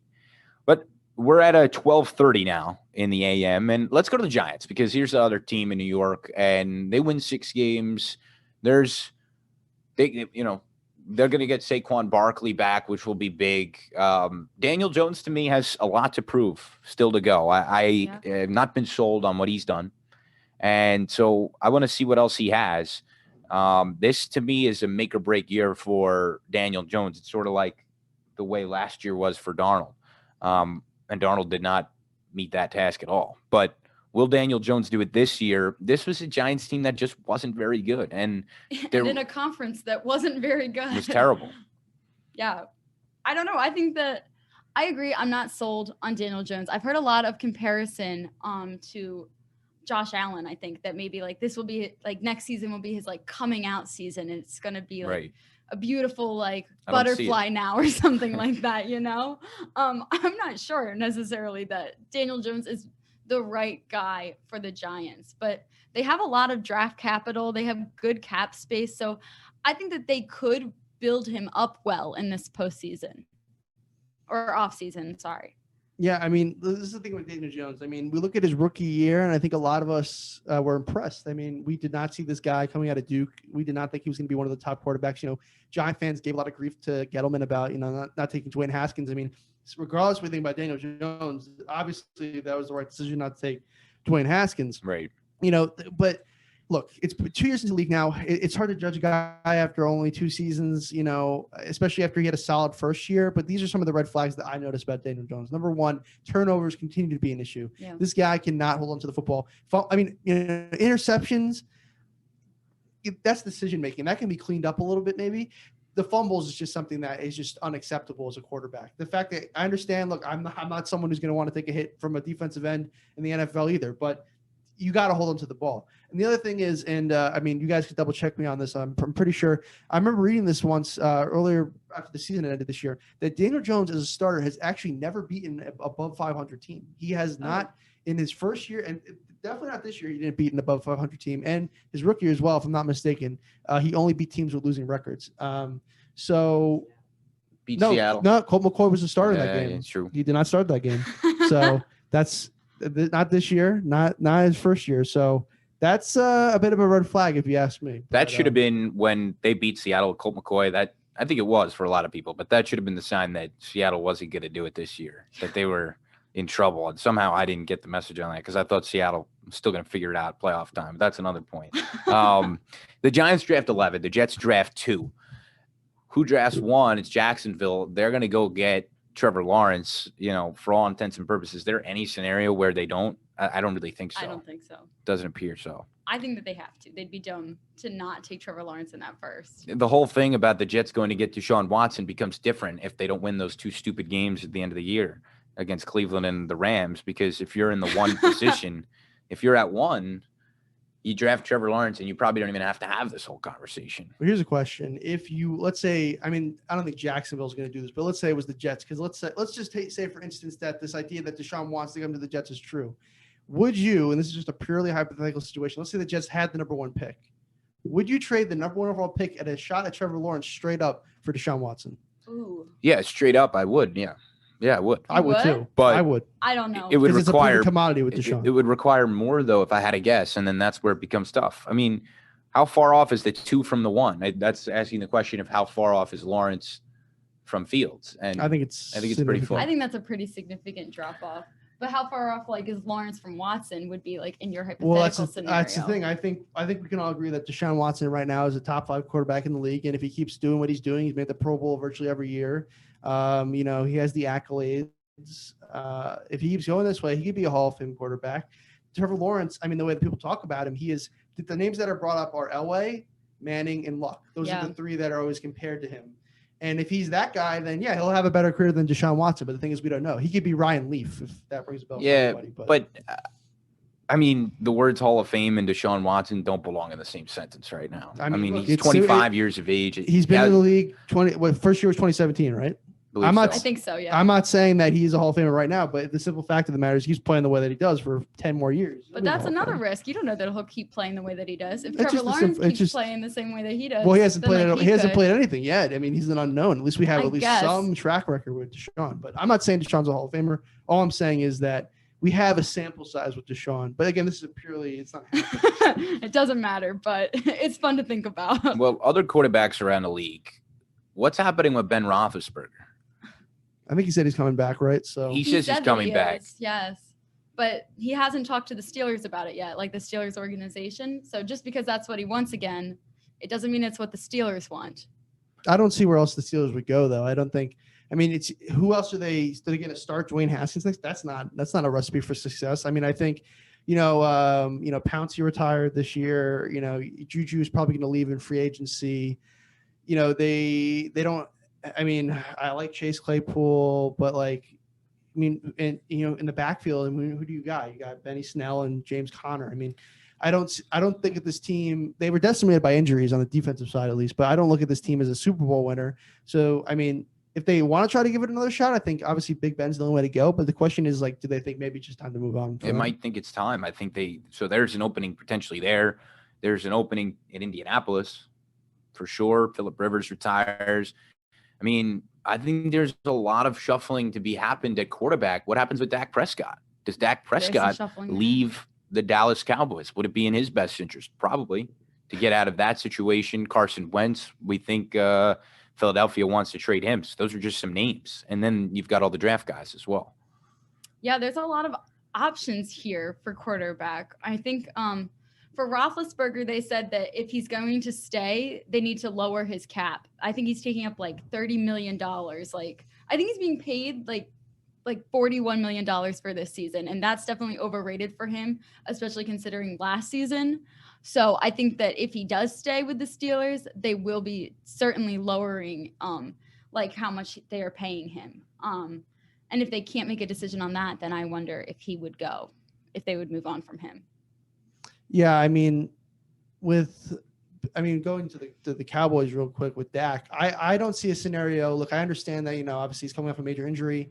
Also, there was the negotiations for a contract prior to the 2020 season didn't work out. And I understand that Jerry Jones isn't exactly the best person in the world. That being said, I think Dak likes playing in Dallas. I think from what I could tell outside looking in, I think he has a good relationship with Jerry Jones. I know the negotiations didn't finish before the season started, but it sucks for Dak because I think he's a great guy. I mean, a lot of what he does with mental health awareness, I think is just really great. Yeah. And just some other things he does for the community. And it's a shame that the simple fact of the matter is that even if he comes back to Dallas, he's not going to get the same deal he would have gotten before the injury. Right. I think he will come back. Unfortunately, he's not going to get the same amount of money. And then with the Colts, I think we all thought, I know I did, that Stafford was probably the clear guy for them. And then the Rams came out of left field and snatched him up. So questions for them. There's been talk of Wentz because you got the Wentz. Frank Reich connection who coached him in Philly. Yeah. And then Darnold too, maybe, I don't know. But Darnold to Pittsburgh, I've thought of that at least. I mean, I think this is all up in the air and it's going to be interesting. I do think this is going to be an offseason of unprecedented movement at the quarterback position. You're going to see a lot of shifting. It'll be interesting to follow. Certainly the Jets, we expect to be in on that. I mean, I think at this point, the least likely scenario is that it's Sam Darnold at quarterback, but it could happen. It very much could happen. We are at 12:39 here in the morning, taking you until 2 a.m. on One, New York's longest running sports call-in show. We'll be back with you for our special off the air. Kayla Wenzel, Alex Wolves talk to him. They'll talk to him after this break. You're listening to One, New York's longest running sports call-in show on WFUV 90.7 FM.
sure to check out all of our latest podcasts on WFUVsports.org or wherever you get your shows, including NFL Friday, Nosebleeds, Pick and Pod, 5 on 3, College Gridiron, and FUV FC. Also, our newest edition, Off the Air, diving into the station's legacy with its most prominent alumni.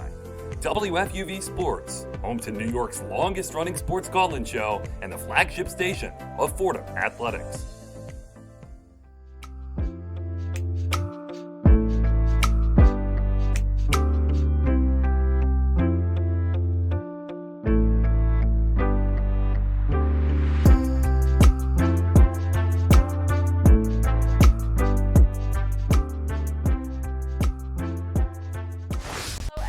And welcome to Off the Air. I'm Kayla Wen here with Alex Walls, and today we are pleased to be joined by the lead play-by-play announcer for the Connecticut Whales in the NWHL, Phil Giubileo. Phil, thank you so much for being here and for taking the time to talk to us today.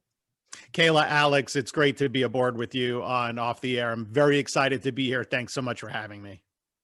So we're going to get right into it here. When did you know that you wanted to be a sports broadcaster? When was that the career that you knew you wanted?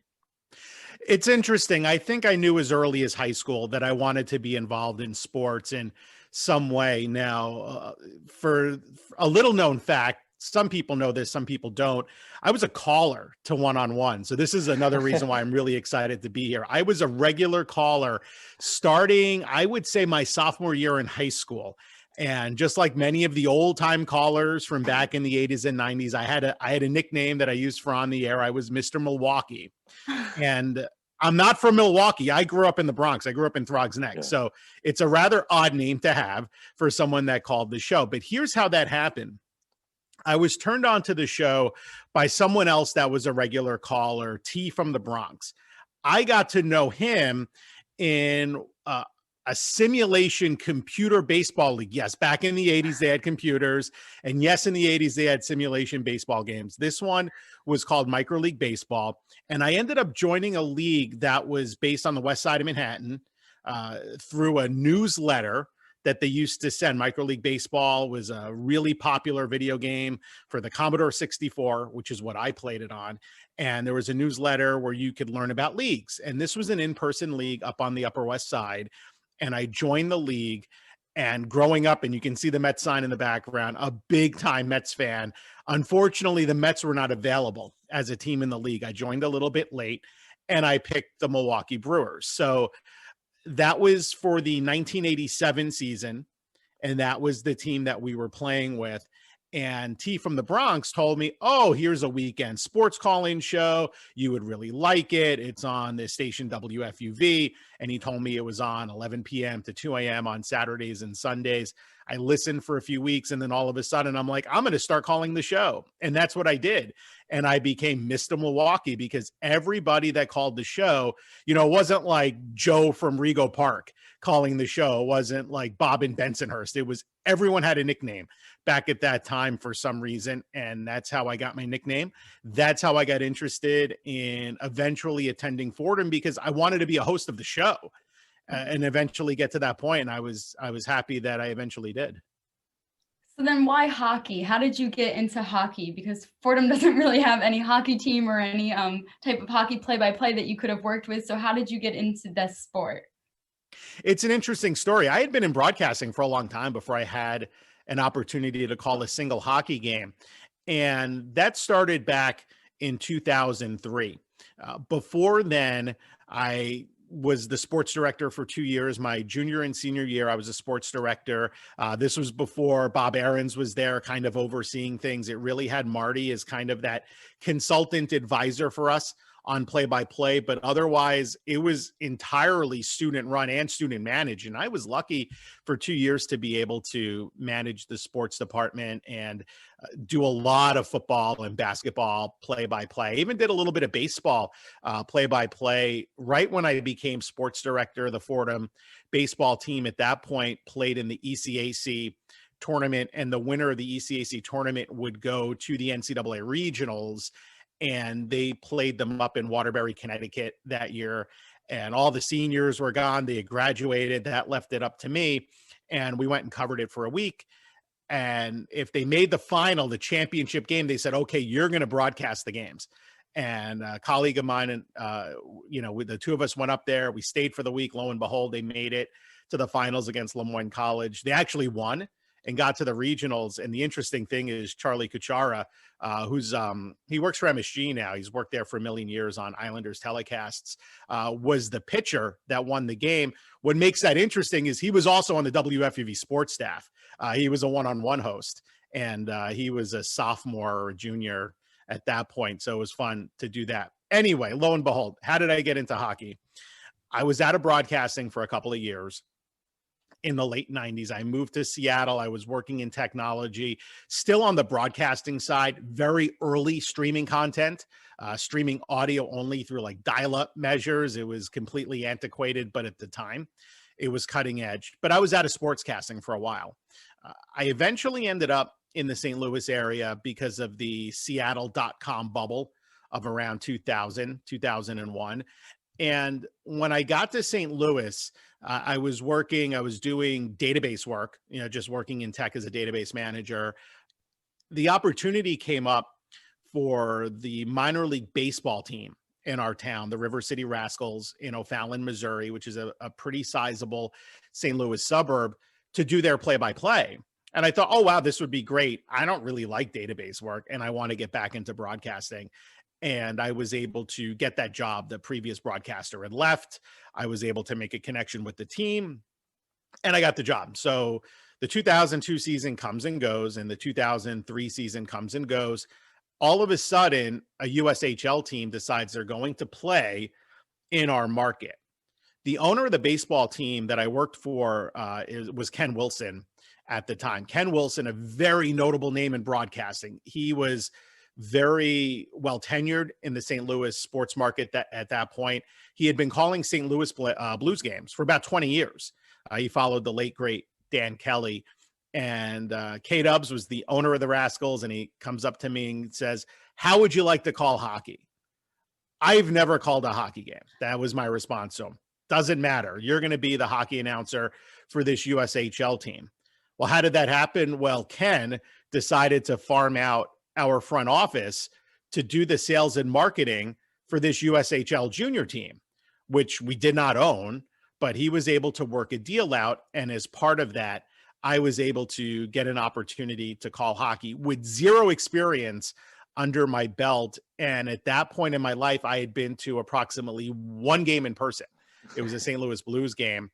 I did have experience when I was still in New York producing New Jersey Devils games on WABC radio, but hockey was really an afterthought at that point. And it was only because I was given that opportunity to do it that I had a chance to call hockey. But even then, in thinking back on it, the lessons I learned under Marty Glickman really played a key role in helping me learn how to be a play-by-play announcer, because those lessons about telling a story on the radio, it really translates into any sport that you can call, and it worked out well for me. And that was the first step in how I got involved in broadcasting hockey.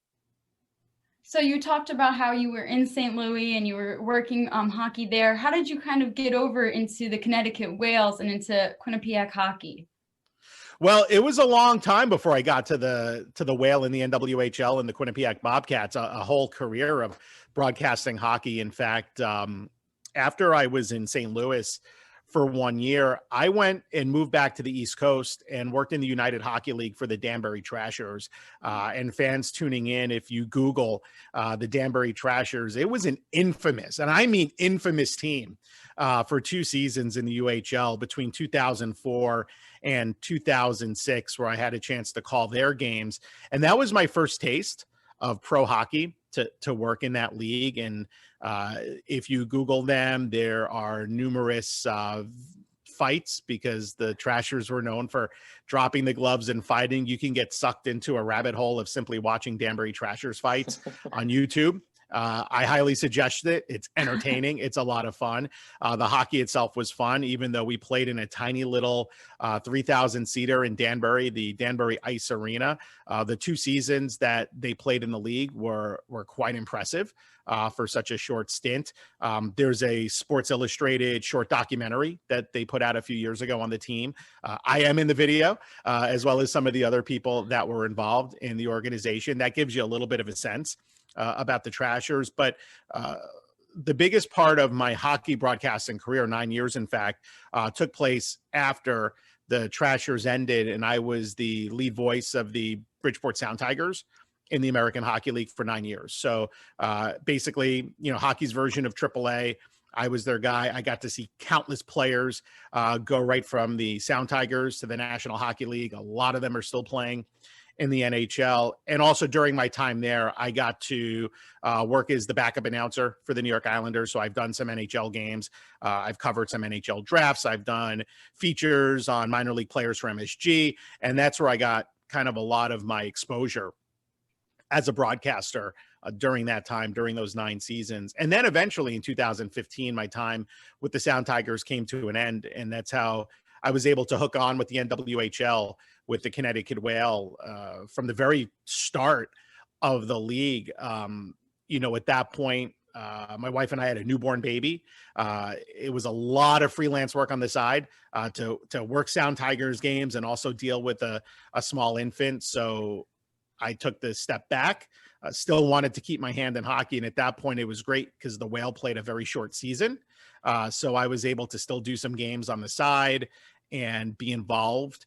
And then eventually, after a couple of years of that, I had a chance to jump in and work at Quinnipiac University, first as a color commentator on the radio, and then eventually move over to the TV side.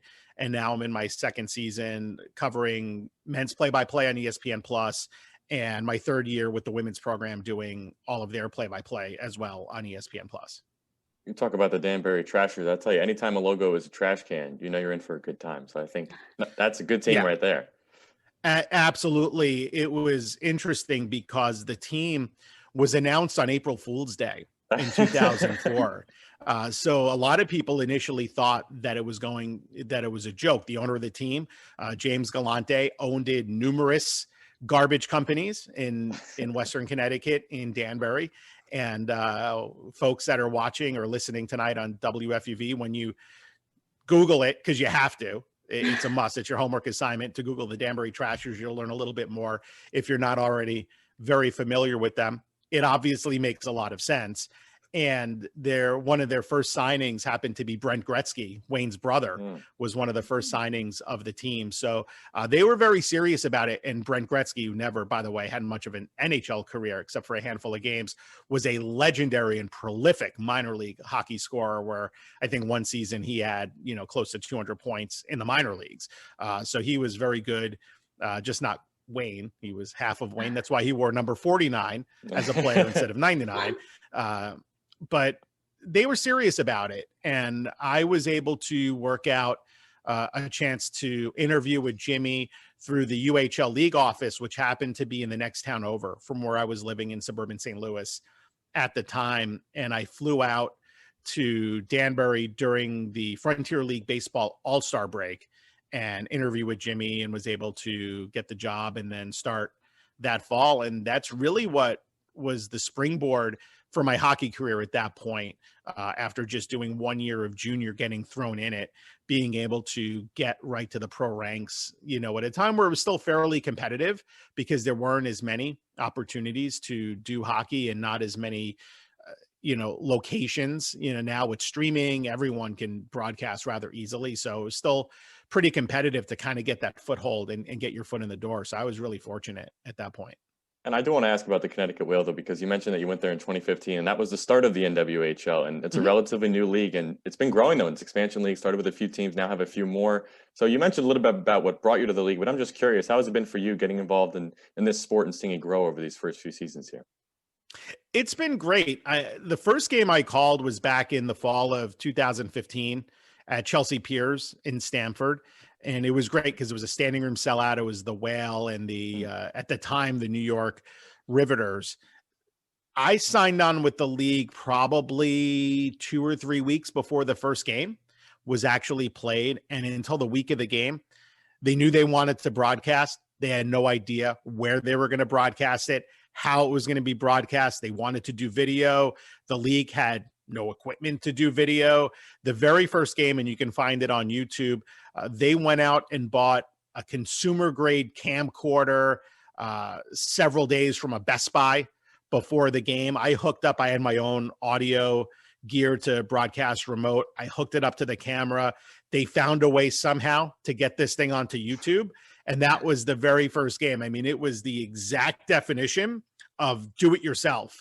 And, you know, all these years later, now to be on Twitch, second season on Twitch, the broadcasts have been a lot more well-defined, multi-camera shoots, instant replay, really high quality streams. It really has grown leaps and bounds in the several seasons that I worked in the league. I didn't do any games this season because everything was up in Lake Placid and the bubble was being produced down in Florida. I wasn't able to head down and do that, but still being able to see that growth over time and the production quality really increase and the popularity of the league really increase over time has been wondrous to see. In this, unfortunately, they haven't completed the season yet because, you know, we're in a pandemic and these things happen. But to be able to see, you know, one day on Twitch, you know, over 1 million people watching the games over the course of several hours and even concurrently over 30,000 watching a single broadcast on a Saturday afternoon is just crazy because, you know, that's not how we started. It was really small when we first got started, but we knew early on that there was definitely an audience for women's hockey. I had never called a women's hockey game and probably had not seen very many women's hockey games other than during the Olympics, maybe a little bit during the World Championships at that time. But you learn really quickly that there was a lot of high-level talent, a lot of competition and passion, and I got hooked. And I think fans that tune in to watch the NWHL or women's hockey in general, if they haven't seen it before, definitely watch. It's a bit of a different game than the men's in several instances, but equally riveting when you sit back and watch it. Well, I was going to ask you about Quinnipiac too, because we don't necessarily have the hockey culture here at Fordham, but you know, a lot of schools do across the country. I've got a sibling at Northeastern, another big hockey school, and just it's a big sport at a lot of schools. Quinnipiac's one of them. They've graduated a lot of NHL talents. A lot of people will know Devin Taves, obviously the most recent one. So, what's it been like being a part of that program? You mentioned one of the top ones in the country, and you've been calling games for them quite some time. It's been great. They really have a wonderful culture, both on the men's and women's side. Rand Pecknold is in his 27th season as head coach with the Bobcats. He basically took the program when he started there as a very young man. He's still a relatively young man. He's in his early 50s, but he was in his 20s when he was named the head coach of, at that point, I think it was still Quinnipiac College. I don't even know if they were a university yet at that point. They were still a Division III program.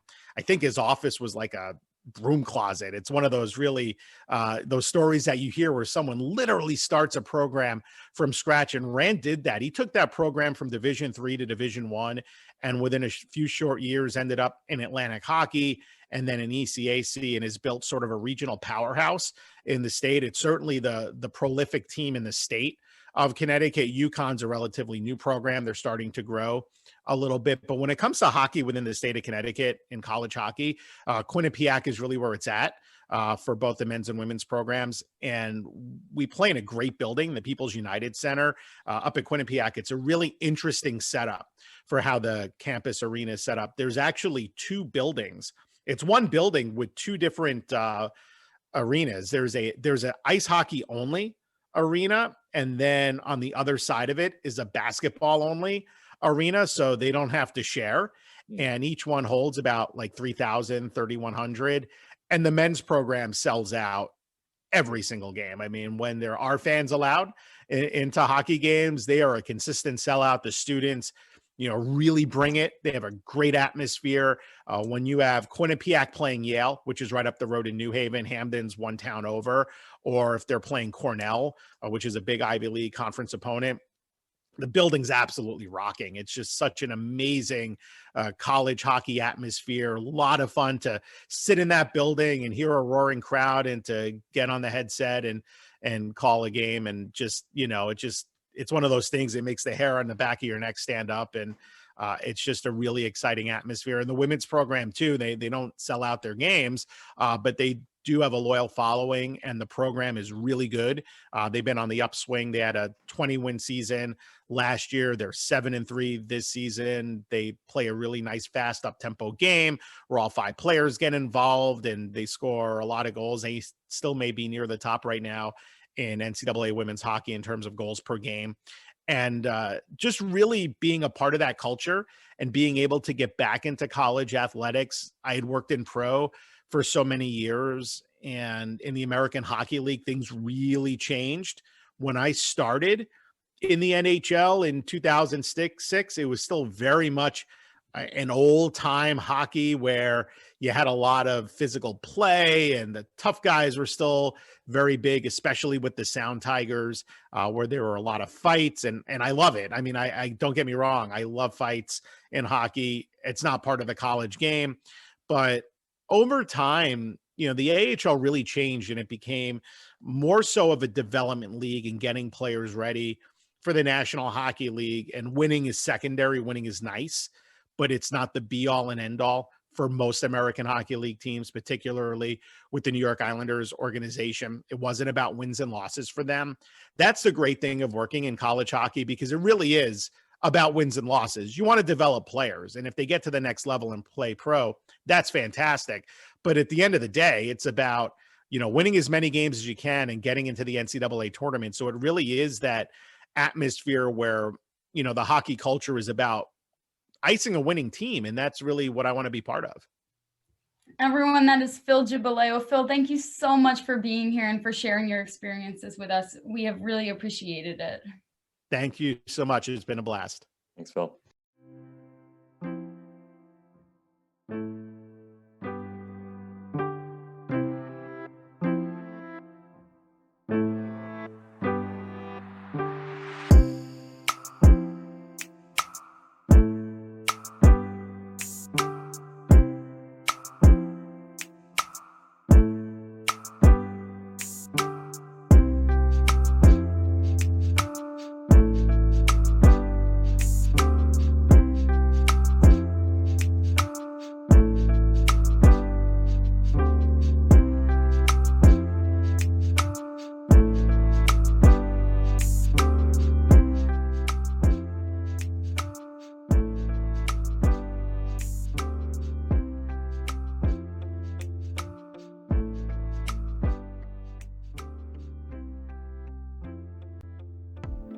One on One has a brand new YouTube channel. Subscribe to WFUV Sports to catch our simulcast Saturday nights and get notifications so you never miss another show.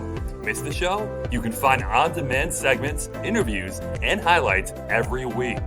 WFUV Sports, home to New York's longest-running sports call-in show and the flagship station of Fordham Athletics.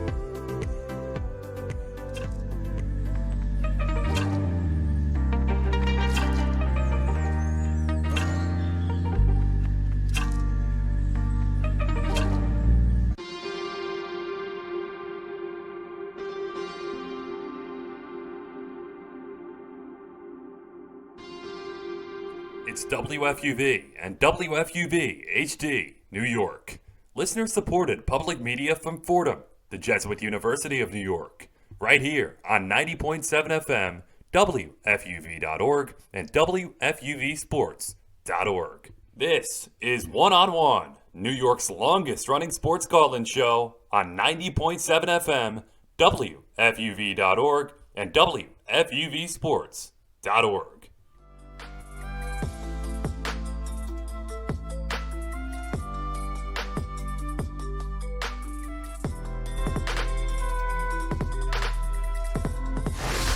We are back here on One on One, New York's longest running sports call-in show. I am Michael Legan, and once again, I have the latest scores and headlines in the world of sports. Of course, there's no scores because we're doing this pre-recorded. So let's move to the Diamond, where we have some baseball news to get to. Let's start off with the Mets, where yesterday, acting GM Zach Scott told the media, quote, "We're not done," unquote, in regards to free agency. And he also said, quote, "We want to do some other things," unquote. In recent days, the Mets have been linked to Matt Chapman, Justin Turner, and Chris Bryant. Seems they're making third base a priority. Of course, also this morning, we found out that reliever Seth Lugo has some loose bodies in his pitching elbow, and he's going to have surgery. He's going to miss the start of the season. So with the Mets being aggressive, they apparently have some needs to get to. Chris, Kayla, what do you think the Mets should do next?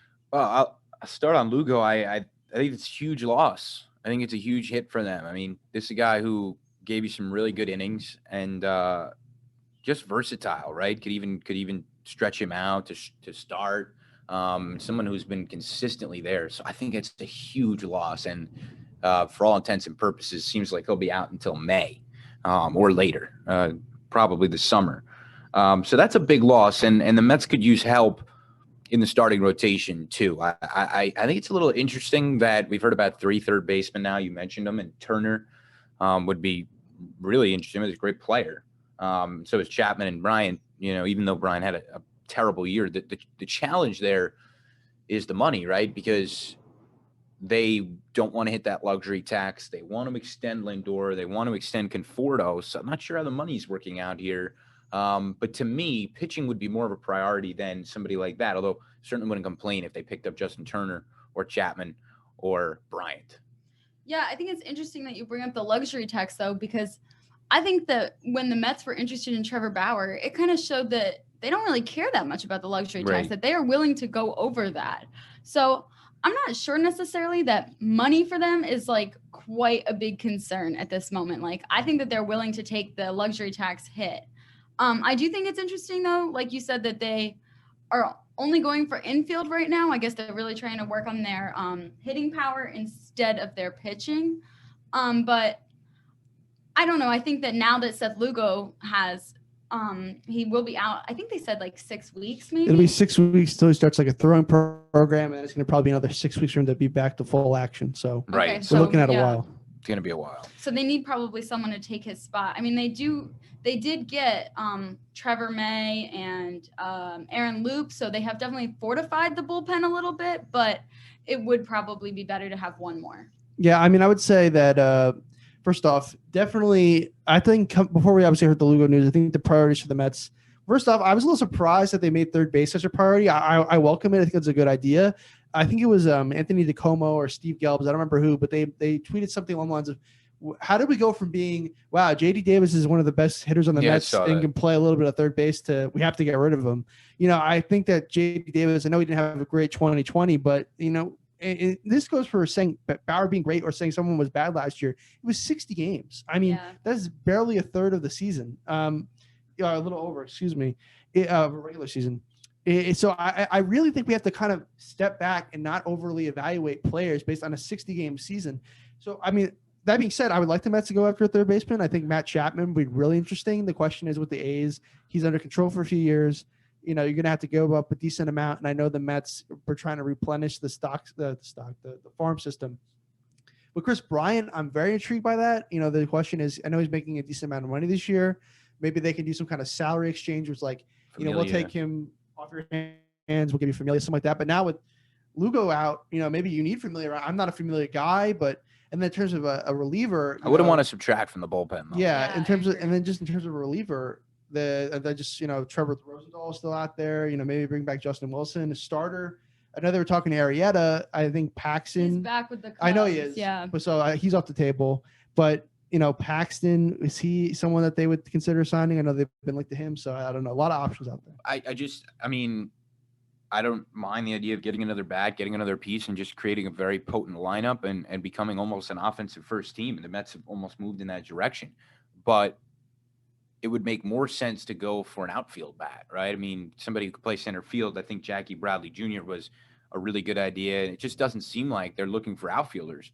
It seems like they're looking for someone who can give them some more pop, even though they already have a lot. And I don't really know how Dominic Smith plays into this, because he's a guy who I don't really want to see in left field. It doesn't play a good left field. So I worry about that. The DH would have helped a lot if they could have a DH. Yeah. I mean, I'm not as adverse. I'm not saying, look, Dom Smith is not exactly, I don't know. He's not, Andrew Jones or, Hunter Pence out there or someone. I mean, I'm trying to think of a good outfielder. Hunter Pence. But, there's not a lot of stars in the corner outfield. I'm not as adverse to it. Look, Dom Smith has to play. So I looking between him Conforto obviously is going to be every day. The thing was, you're right, center field. But my thing is, they obviously still have Nimmo. They went out and got Almora to play some center field. And the question is, at this point, if you want, like if they hadn't signed Almora, I would have said Jackie Bradley Jr. would have been the guy. The problem is that now what, 3 center fielders, and even Jackie Bradley Jr. He's a great defender. He can't really hit that much. I know he's okay.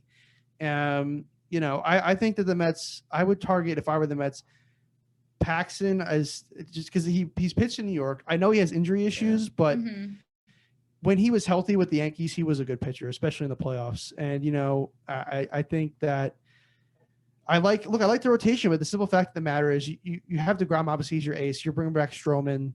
Syndergaard's not going to be back until, probably May as well. You got Cookie Carrasco, who I like, but we don't know yet how he's going to do here in New York. Lucchesi from Pittsburgh, right? Yeah. David Peterson coming back. Peterson I like a lot. Obviously, Jacob DeGrom. Right. Just, I don't know. This team needs something more pitching wise. I feel like, and I don't know if Paxton brings it. That's why it was Bauer to me. I can't get over Bauer because. I really thought he was going to be a Met. I really did. Well, you're selling his merch that he was going to be a Met. So I had to be honest. I mean, look, I've kind of gone back and forth. I'm honestly happy we didn't get Bauer, just because I don't think, like I said, going back to my point about the 60 games, I don't think that be happy. I don't think the headache warrants the player. He's been a Dodger for a week, and he's already tweeting out saying, Dodger fans, leave me alone in my hotel. I don't want to talk to you. I mean, just like this guy would have been a mess in the New York media market. I think regardless, I think as pitching wise, I think it would, and I'm sorry, Trevor Bauer, who has almost a career 4 ERA, is not worth $40 million a year. If they got him, would I have been like, oh my God, this is awful? Probably not, but I'm not losing sleep over it. I think that you probably would have been like, this is a great move. What a wonderful move. Like, I love it having Trevor Bauer here. But now that he's gone, you're like, it was we're really saved by that. I mean, come on, Kayla. I mean, I'm definitely was on the fence about it. So either way, I probably would have come up with something. But. Don't get me wrong. He would have been a headache, but he's a National League Cy Young winner, and that you don't turn down if you get the chance to do it. And he's probably overpriced, no doubt, but the short-term contract is great. Potentially even if he opts out after a year, the idea that you're not locked into him on the long term, if you're concerned about the 4 ERA and that returning, but I think he's got another handful of very good seasons in him, and I would have loved to see him in a Met uniform. The one knock on him for me was that if he came in, he would have instantly become the spotlight of that starting rotation, when that spotlight deserves to be squarely on Jacob DeGrom. And he's the best pitcher in all of baseball. And you're going to get this guy who's going to take that away. DeGrom is just quietly doing his job, being the best at his job in the whole sport now for years.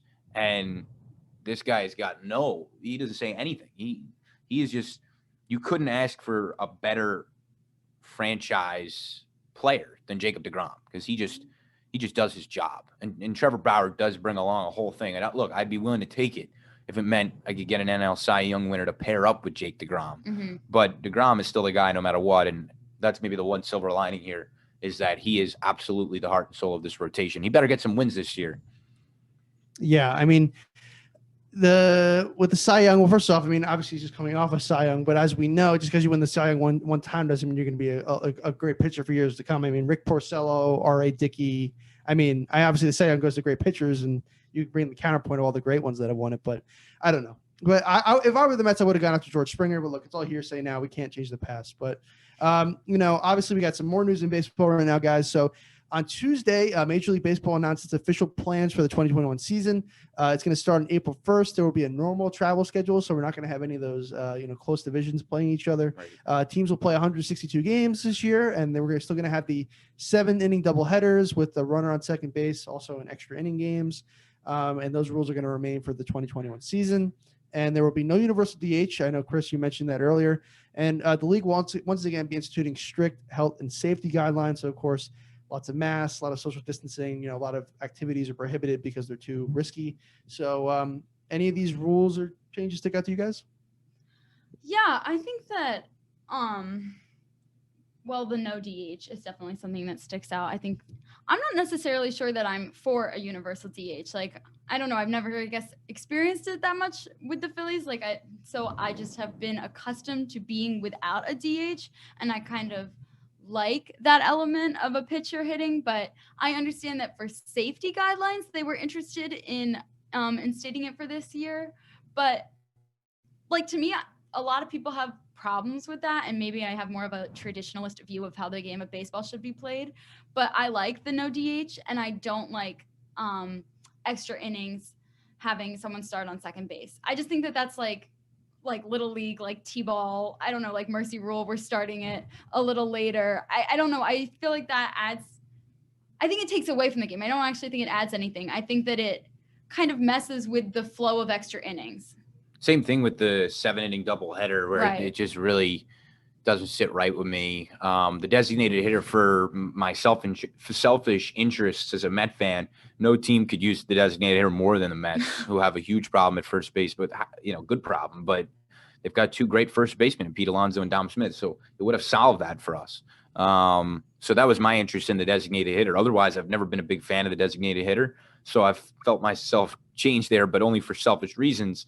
I hope they can go the distance. We can have a full season. Baseball is not designed to be played in a 60-game season. It was bizarre. It's just not how the game, it was so bizarre to play such a short year like that. I'm glad they got something out. The whole union thing was drawn out. It looks like we're going to avoid that this time. Thankfully, don't go through that again. One thing I thought was interesting in there, correct me if I'm wrong, Mike, but they're not requiring the players to get vaccinated. Yeah, so I'm pretty sure. There was talk of maybe delaying the season to get all the players vaccinated. Right. But I'm sure as different states open up vaccination, that the players are going to get them. But there was no requirement that we need to have players vaccinated to start the season or to play or travel or something along those lines. The one thing that I would say though is that, for me, I personally, so when it comes to the universal DH, I've always been for it for a couple of reasons. Number one, selfishly, as Chris mentioned, as a Mets fan, it helps the Mets. So of course that's why I want it. But here's the simple fact. Look, I love baseball. I love the history of baseball. It's crazy that we still have teams that were formed in the 1800s that are playing now. I love the history of the game. That being said, there is no league of any version of baseball played today, whether that's the high school level, middle school, college. You're talking, baseball in Japan, where they don't play with a DH. Every league has a DH. It's just simply a part of the game. And I'm sorry, I'm not one of these people that's worried about growing the game of baseball. I've kind of, come to accept that baseball will never be the number one sport in this country again. But, I don't, even as a diehard baseball fan, I'm sorry. Like, did I like Bartolo Colon hitting a home run? Yeah, that was great. But, I'd rather have someone up there all the time that's going to maybe help my team driving a run than the fluke play that's a nice little laugh. I just – I don't want to see I don't want to have the runners on second and third, 2 outs, but my pitcher's coming up to the plate who's batting, a buck 089 or something like that. I want a guy who I can say, my team has a chance here. And with the DH, at least you're never concerned. Obviously guys are better hitters than others, but you're never concerned that your team's out of it instantly. As soon as that pitcher comes out, that automatic out is up there. And even injuries. We've seen pitchers get hurt batting. Teams are putting millions upon millions of dollars in these ace pitchers. And, as a Met fan, it would annoy me and it would frustrate me if, let's say, Jacob deGrom, was pitching great, but he ends up getting hurt because he gets hit by a pitch. What is that?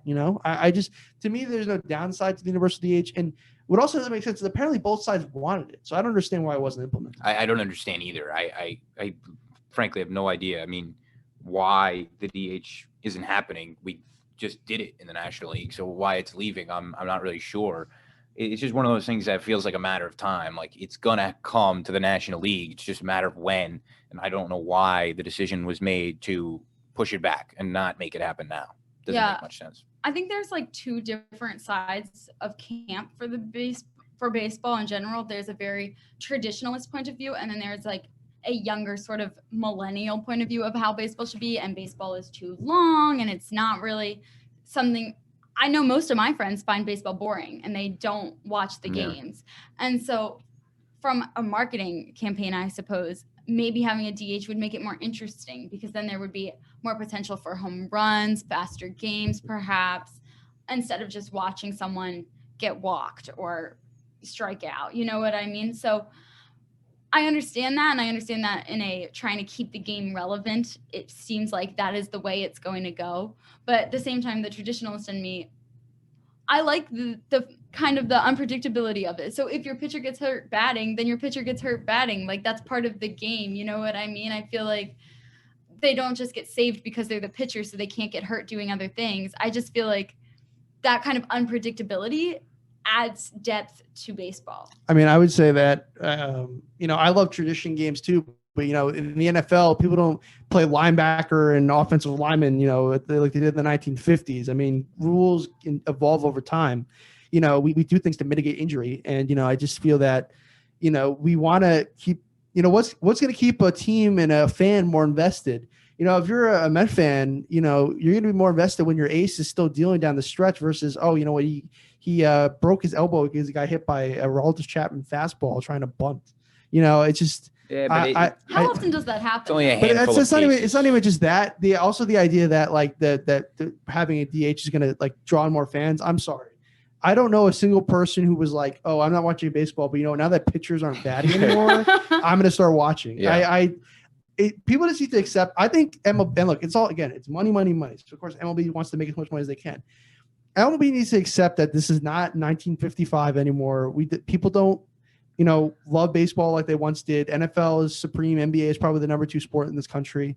And let me look at the NHL. The NHL knows what it is, and it caters towards the diehard fans. I'm not saying MLB needs to go that way, but no one hates baseball more than the people that run it. Can we focus on the fan instead of always trying to appeal? Oh, we got to get the younger generation. Oh, we got to get the people that barely watch. It's just ridiculous. I don't totally agree with you. I think if you go in the direction of the NHL, which has its little niche, right, where they have their diehard fans, and that's who buys tickets, that's who fills the stadiums come playoff time, and that's why it's so scrappy and so intense. I think that's great, but that's not baseball. Baseball needs to be a game of mass appeal. It needs to. I just don't see that ever change. Why do they have such large stadiums? You know what I mean? I feel like that's part of the ambiance of it. The NHL. I don't think the baseball fan base is going to get any smaller. The question is do you have to keep it? I don't think. Well, we know it is diminishing. I just don't think that. Well, because people are. It is getting smaller. People are getting smaller because fans are getting older and. They're not getting right. Younger so that's why we have to. That's why there needs to be engagement with. Look. I don't care. I ask people this question because, did you go to a baseball game last year? Obviously, that question doesn't apply this year. But I ask a question to people who say baseball is boring, and I often get the answer yes. It's a 162 game season. Even people who aren't big fans of the sport, they're fans in the sense that they have a team and they'll go to the ballpark once or twice in the summer.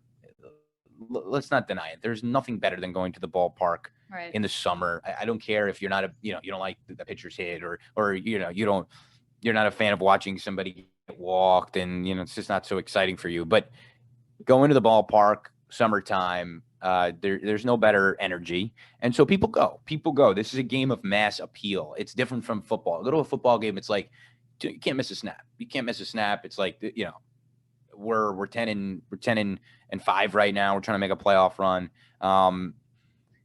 Baseball is not like that. You can get a good game afternoon matinee. I'm just thinking about it, making me nostalgic. Getting your feels. but and I certainly hope that we have the chance to do it this year. But I do think baseball is a game that needs to be national. It is very much American tradition, and it needs to be something that has wide appeal.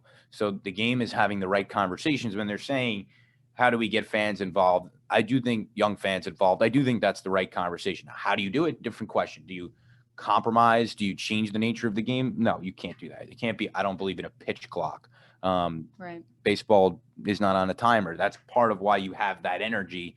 Just the slowness of it is a part of it. And people think it's slow and boring. I hear the word boring a lot.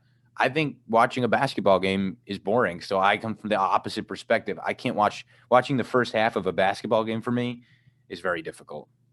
Baseball game, I can do that. Yeah. I mean, I think everyone's brought up some great points, and it's just, in baseball, it'll be interesting to see what they do over the years. My biggest thing is I don't know what they can do besides completely changing I just don't like these changes we're talking about are such minor incremental changes, or maybe not minor, but they're not moving the needle that much that I'd be like, if you didn't like baseball before these changes, why would you know? But we got another headline to get to. And last but not least, so Baseball Prospectus came out with their win-loss projections for each MLB team, the final, division standings where things end up. And they had the Mets taking the NL East with 95 wins. They had the Yankees securing the AL East with 97 wins. So you guys' thoughts on these predictions? Do you think the AL East or the NL East will actually shake out this way?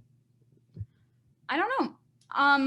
Honestly, I wouldn't like the NL East to shake out that way. I think they had the Phillies second in their MLB prospectus or whatever. So I would like that. But like we had kind of just said, that the Mets are still making moves. Like teams are not set yet.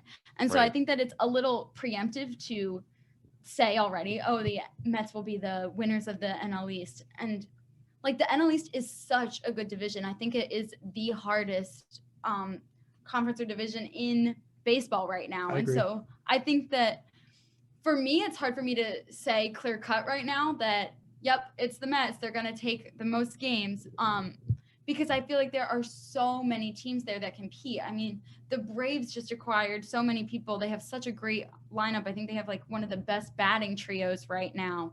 And I think that the Nationals still are a contender. I don't want to cut them off.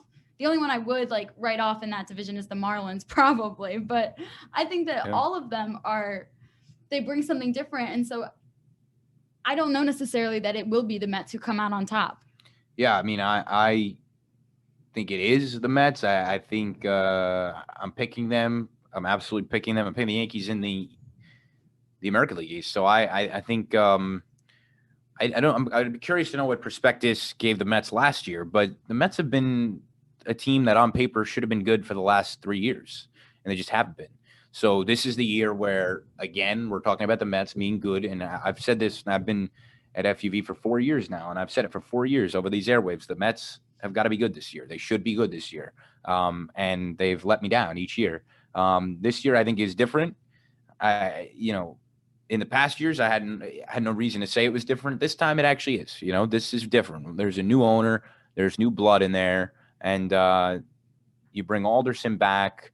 We'll see about the manager, Rojas, but I think they've got the pieces here to do it. They're led by Jacob deGrom, and behind him there is a lot on this team. Francisco Lindor comes in. I have to remind myself all the time, Francisco Lindor is the Mets shortstop. So they're in good shape there. Yankees, on the other hand, same thing. I think that they've built something really good. I know Yankee fans wish they did more. I think they also might have something up their sleeve, but both of these teams are well positioned, no question about it. Yeah, with the Mets, Chris, you said it yourself. Every year it seems like that someone picks the Mets to win the division and then they're finishing third. So I'm not gonna. I don't want to jinx anything. I don't. I honestly, maybe I feel more comfortable if I came in seeing that the Mets finished second or something like, oh, maybe we actually will win this year. Right. But look, this is the best I felt about the Mets in a long time, even before the 15 and 16 seasons, going into those years, maybe the 16 season, because we had the expectations, but, the 15 year they went to the World Series. I didn't expect anything out of that team. There was really the trade deadline where they kind of added those pieces, but, I wouldn't be shocked if they won the division. I think the AL East, kind of the Yankees to win. Look out for the Blue Jays though. Getting George Springer, they've been kind of active in free agency too. It could be interesting with them. And, Kayla, you said you're not even worried about the Marlins. The Marlins made the playoffs last year. I know it was expanded, but reigning manager of the year, Don Mattingly, I know they had a lot of, guys coming and going. But if they can do that with all those COVID things they had, I'm not saying they're going to win the division, but I wouldn't count them out as a easy passable team. Okay. Yeah. I'll take that back. I'm not saying that they're an easy passable team, but I think in competition with the Mets, Phillies, Braves, that they are not same caliber. We're forgetting about the Nationals, who had a down year last year. They won the World Series 2 years ago. You got the Braves, who basically won the division every year. The NL East is going to be very interesting to watch. Coming up on 1:30 here in the morning on this Sunday, February 14th, St. Valentine's Day. We have about 30 minutes left with you. We'll come back on the other side of this break, get into some of the COVID protocols and discuss that topic as we have many a time this year. So we'll talk to you in a little bit after this break. You're listening to One on One, New York's longest running sports call-in show, right here on WFUV 90.7 FM.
Be sure to follow WFUV Sports on all of our social media platforms. At WFUV Sports on Twitter, at WFUV_sports on Instagram, and WFUV Sports on Facebook and YouTube. WFUV Sports, home to New York's longest-running sports call-in show and the flagship station of Fordham Athletics.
Back with you here on One-on-One, New York's longest-running sports call-in show. It is 1:34 in the morning here on One-on-One, taking you until 2 a.m. Hope you're staying warm on this February the 14th. And now we're going to talk, as we wind down the show here in our last half hour, about what has been a real journey for the world of sports with the world of COVID. And, of course, that's been a journey for every element of our life. We just learned some news here at the university about some of the challenges containing this virus here on campus. So it's sort of, it was haunting sports, but then sports found a way to play. Of course, none of us are able to attend sports, but then again, that's changing soon. So, maybe we'll be able to see some hope at the end of this segment. But Kayla, it's not been easy. It is not easy. It is very hard to regulate this. Like you said, New York venues just started opening at 10% capacity. But in order to go, you need to provide a negative COVID test that you took 72 hours beforehand. And I think that while in theory that is a good policy, I'm not sure that in practice that will pay off. Because who is taking your ticket and looking at your COVID test, and are they really going to be making it, are we really going to know if that's a real COVID test? Is it really from 72 hours? Are the ticket takers really paying that close of attention to it? So I think that obviously I want to be back at a game. I would love to be back inside an arena, but in practice, will that really pay off for them? I'm not sure. Well, so the impetus for this segment was what's happened with the Devils. They haven't played in 2 weeks, and, we're not even sure if they'll be able to get back on the ice with their COVID outbreak. I think you mentioned some 35 NHL games have been postponed. We've seen it in the NBA.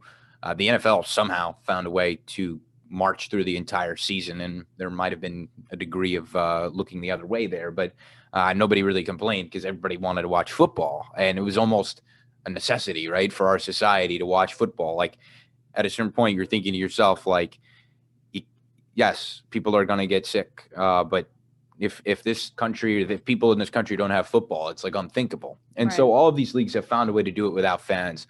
Then the fan question becomes interesting because at an outdoor baseball venue, and we're projecting to turn a corner soon, we have enough vaccines for every American by, I believe it's the end of May, the president announced recently. Yes. So that's a sign that it is time to open the doors. 10% is not a lot. That's probably 3,000 people at Citi Field, and you have plenty of room to distance. You're outside, and I think it's very doable. And just the one thing that makes me, gives me a bit of hope, as I really feel like we're in the final stretch here. Last night, indoor dining opened back in New York at 25% capacity. Just the fact that this is the last time that things will be shuttered at this point going forward. It feels like everything will be loosening going forward. And so that's a good sign, at least. Certainly, restaurants won't have to close their doors again, at least I hope, because at this point, we're on the other side of the curve, and that bodes well for sports. I hope so. I mean, I'm cautiously optimistic. We've been here before, I feel like, where I've said, I know, oh, things are looking up for us now, and then things do not look up for us. So I am cautiously optimistic. I think in terms of baseball, I think outdoors stadiums, I mean, there were fans watching the Bills, I believe. And so I think that outdoor stadium, there should be no problem. I do think that they could be open 25% masked. There's plenty of space to distance. I don't think that they're having, maybe in the outdoors they are, but food vendors, I don't know anything about that. I was curious about that. You have to, I think, right? I mean, people go to it, like it's kind of a part of it. You go to eat, right? It would be difficult. I don't know the rules on that, but I think perhaps for indoors, for like basketball and hockey, they are going to see a much greater problem, because indoors we already know that there's a big spread.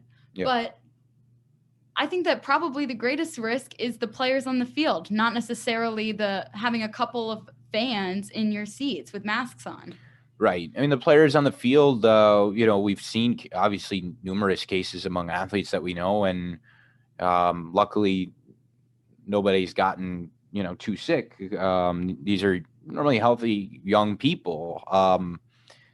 And this is their job. Just like everyone else has found a way to adapt and do their job, and most of us have been able to do it virtually. These are people who can't do it virtually, and they play. If you're in athletics, and we've seen it here at Fordham, they've found a way to get these people to do what they're passionate about, what they do. This is what they do. So it's hard to tell people that you can't do what you do. The thing about opening stadiums is that the element of a stadium environment is the crowdedness. It's the one thing that, at a capacity, just even a restaurant. Well, it's a little bit weird being in a restaurant with less people, right? It's like, there's an energy that's there, but certainly with a stadium, the whole thing that's awesome about it is being kind of shoulder to shoulder with everybody, watching the team, high-fiving, and who knows when that day will come back, but that's not really what this is about. This is about, returning to some level of normalcy, getting people to the ballpark, buying tickets, and getting baseball back. Yeah, I would love to see it. I think it's also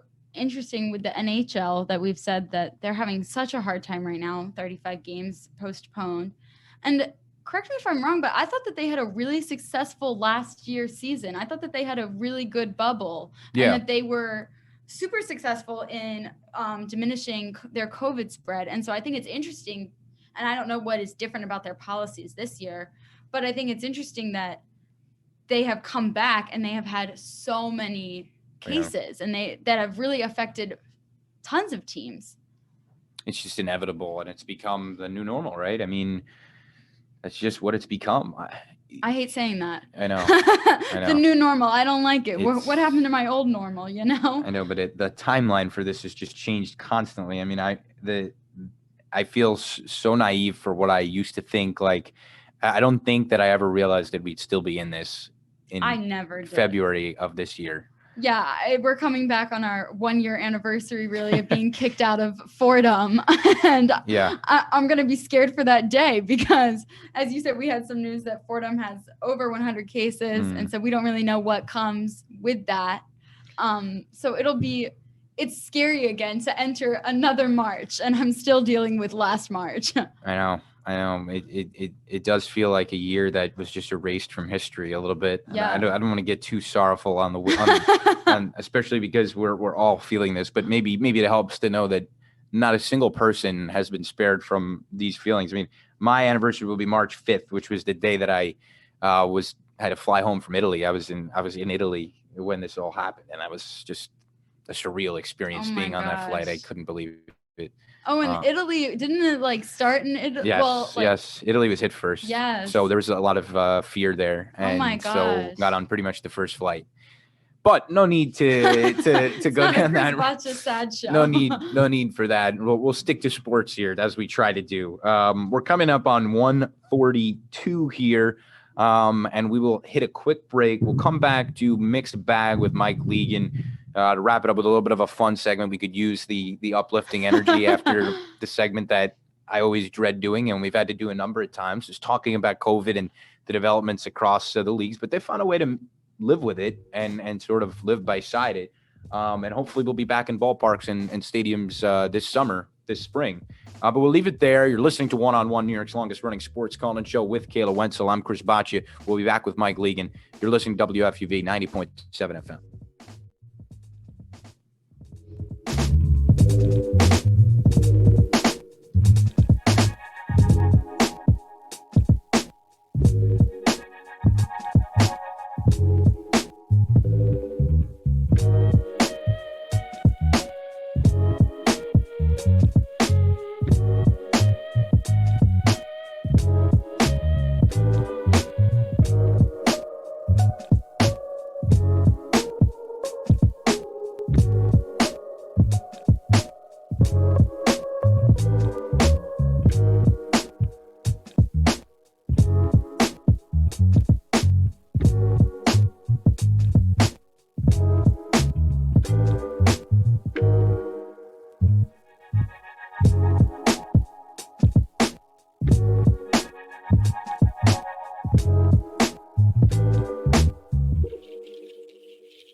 To support the WFUV Sports Department, visit support.wfuv.org to become a member or make a one-time donation. WFUV Sports, home to New York's longest-running sports call-in show and the flagship station of Fordham Athletics.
Welcome back to One on One, your longest running sports call-in show. I am Michael Legan, and right now we're going to do our mixed bag segment. So what I have right here in this bag is a bunch of questions, and they're not all sports related. So we've done this segment before. In case you're a listener, you remember this segment.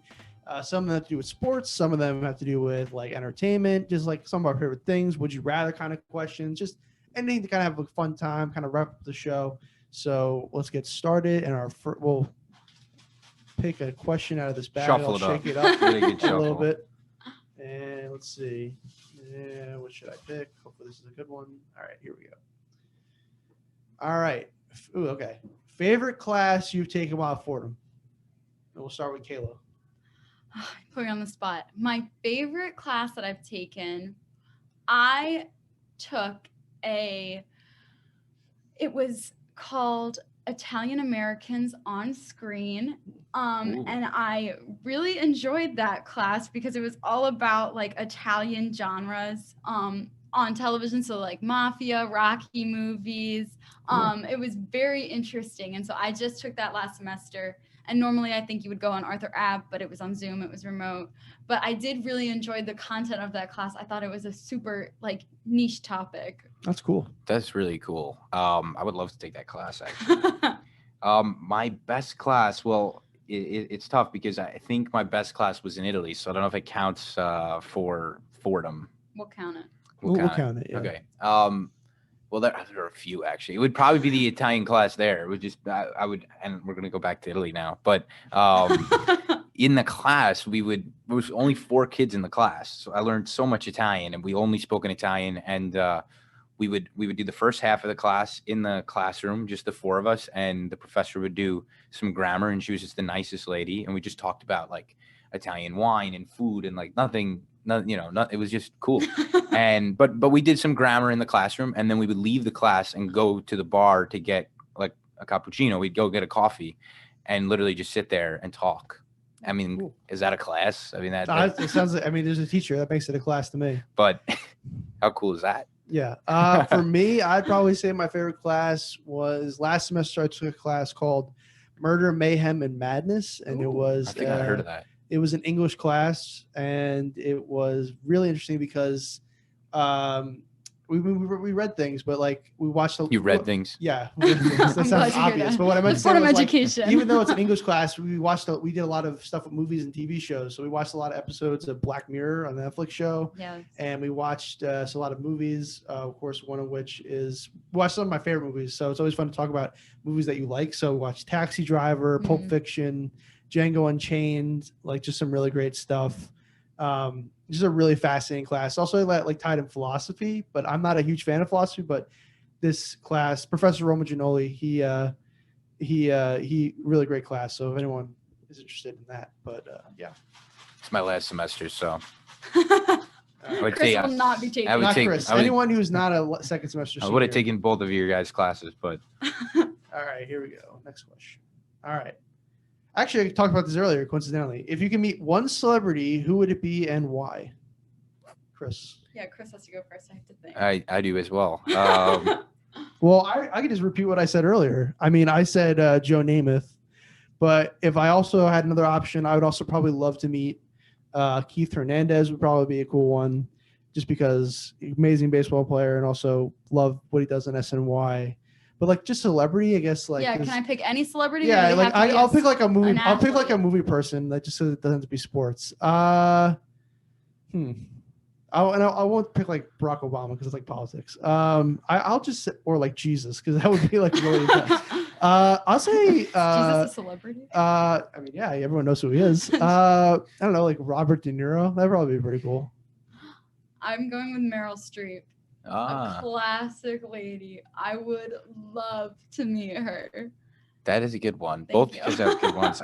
On the athlete side, I would have to go David Wright, just my all-time favorite, childhood athlete. But let me get back to you on the celebrity. It's going to pop into me sometime in this segment. Well, when it pops up, just shout it out. I'll shout it out. And I'm actually, as we were talking, I'm going to change my answer for the 5th time. I'm going with Arnold Schwarzenegger. Oh, yeah. Because he hits all the categories: sports, governor, actor. I mean, does it all. Amazing life story. Yeah, I'm going with Arnold. All right. What's next? Okay. What is this? Okay. Favorite food? Ooh. My favorite food is lasagna. Cake. Food though, like I separate. Of course, that counts as food. Cake counts as food. I mean, I would go chicken parm. I mean, it's food, but like to me, like when you say are you talking food, a dinner, or are you talking like food, something that you last meal? What's your last? I consider a meal. What's your What's your last meal? In other words, which is a little bit morbid, but if you're on death row, you get to pick your meal. You're gonna pick cake? I don't know. Okay. But I would have cake as my dessert. You can do that. Okay. What kind of cake? I like vanilla cake. Vanilla cake. I know. That's a really bland way to go. A piece of vanilla cake. Well, that wouldn't be my death row meal. Well, hopefully none of us. Hopefully none of us will see that. Hopefully none of us are in that position. All right, let's move on to the next question. All right. I'll just pull out a few and then I'll pick one of these as we go. That way I don't have to keep reaching in. All right. First sporting event you want to attend after the pandemic? So once everything's back to normal, it'd be a Met game. I'm with Chris on that, actually. It'd be a Met game. Met game, City Field, in the middle of summer. There's nothing better. Yeah, I agree, I don't know. but not a Met game. I feel like you. Citizens Bank Park. I would love to be I actually went to Citizens Bank. Really, really cool. I've been there a few times because the funny thing is stadium. actually, like, where I live in New Jersey, like, obviously it takes us longer to get there because I'm in northern Jersey, but the tickets are cheaper at Phillies games. So I've actually been to a fair number of games at Citizens Bank. I really Fans like aren't the best, but stadium's nice. Well, they probably wouldn't like you if you came wearing I've had uniform. I've had some obscenity shot at me, but that's classic Philly. You can't come in a Mets uniform, then they will. Well, I'm not coming in a full uniform. I don't have like pants on. Okay. All right, let's go. Most heartbreaking sports moment in your life? Oh, there's a handful. There's a few. The first one that comes to mind, and there are a lot. I watched the Royals celebrate their World Series victory on our field because I was there when the Royals won the World Series. But that's not going to be it. I think the rawest emotion that I ever felt was when Luis Castillo dropped the pop fly in the Subway Series. I was just a little kid, and I could not overcome that moment. It just crushed me. I mean, I cried and cried and cried all night. And I said to my dad, he's got to be fired, right? He's got to be fired. They got to fire him. Right? I couldn't believe he dropped that ball. I mean, I thought that second grade me could have caught that ball. So I was just, probably could have. I think I couldn't go into school the next day. It was terrible. I was so upset. I was crushed. Me, the 2009 World Series, the Phillies, the Yankees, the Phillies. I'll remember it so clearly. They were losing. It was bottom of the ninth inning, and there they were, and Ryan Howard grounded out to first base, and the whole season was over. And my dad got so mad, and he shut off the TV, and he didn't speak for days after that. Yeah. And I remember that so clearly because we had just won the 2008 World Series. We were back, and we were so excited, and that was heartbreaking to watch it end like that.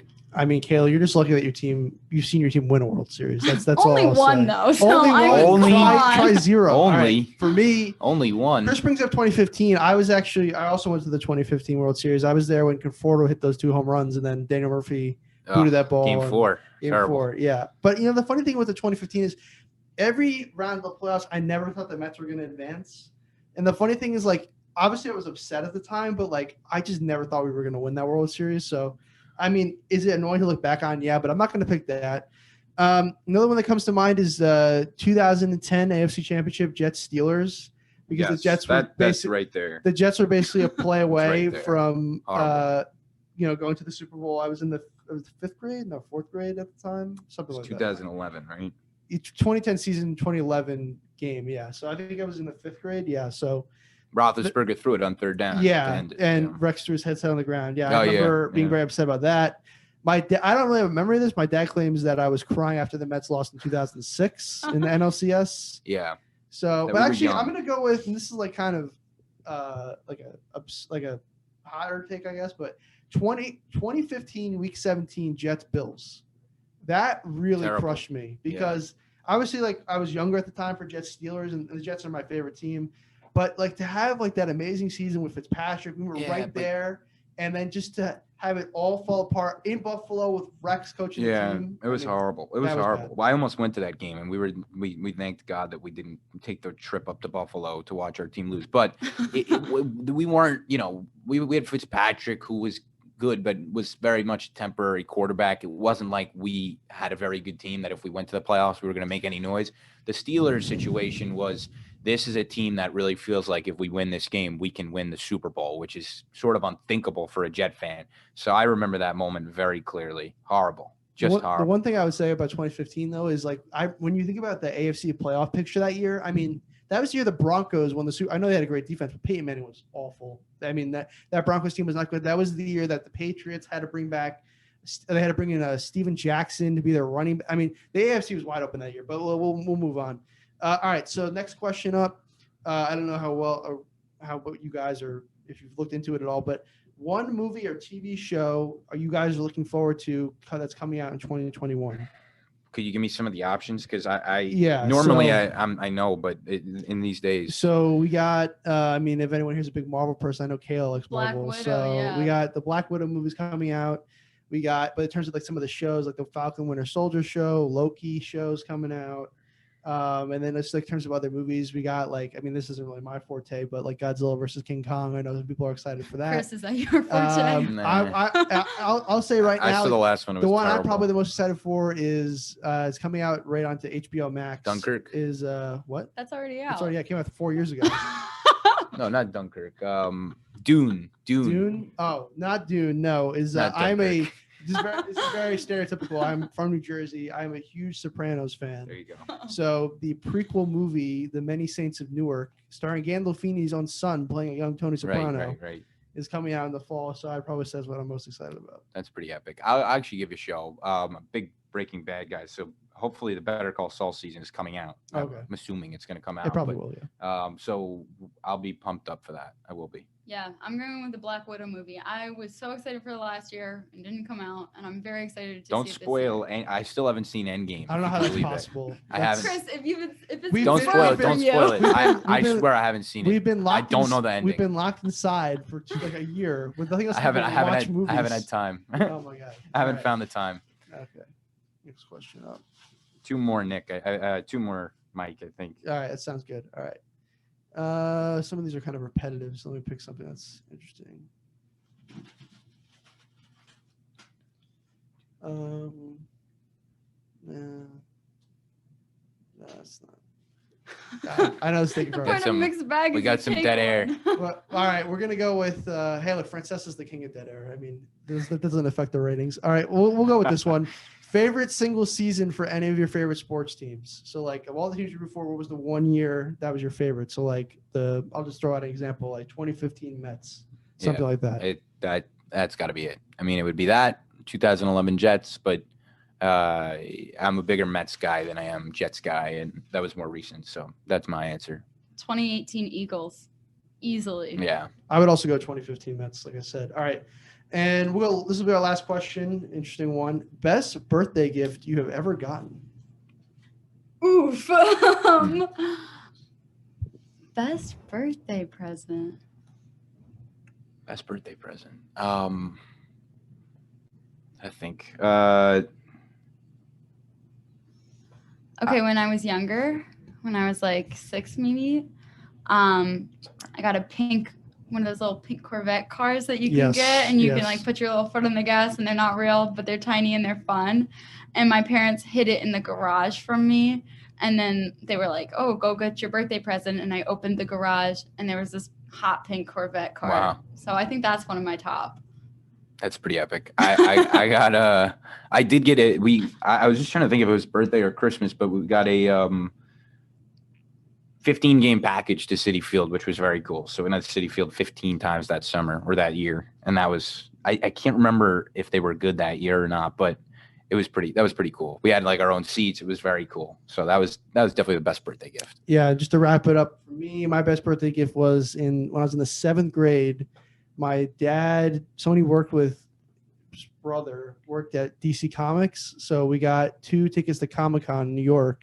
And then I got to meet Stan Lee, which was pretty cool. It was very quick. Like That's awesome. literally just walk up to the table, like, huge fan, just signed something for me. But as a 7th grade kid who loved Marvel movies and everything, to go to Comic-Con with Stan Lee, cool. That's probably the best birthday gift I ever got. All right, so that is it for Mixed Bag. That is it for One on One. This has been One on One, New York's longest running sports call-in show on WFUV 90.7 FM for Kayla Wenzel, Mike Legan with the headlines, Alex Wools holding it all together, doing the producing. We thank our guests, Phil Giubileo, Sal Marchiano, who came on to the show. We very much thank them for their time. We thank you for listening here. It is now 2 a.m. Thanks for joining us for this long one-on-one 3 hours, and we will see you next week right here on One, New York's longest running sports call-in show on WFUV 90.7 FM.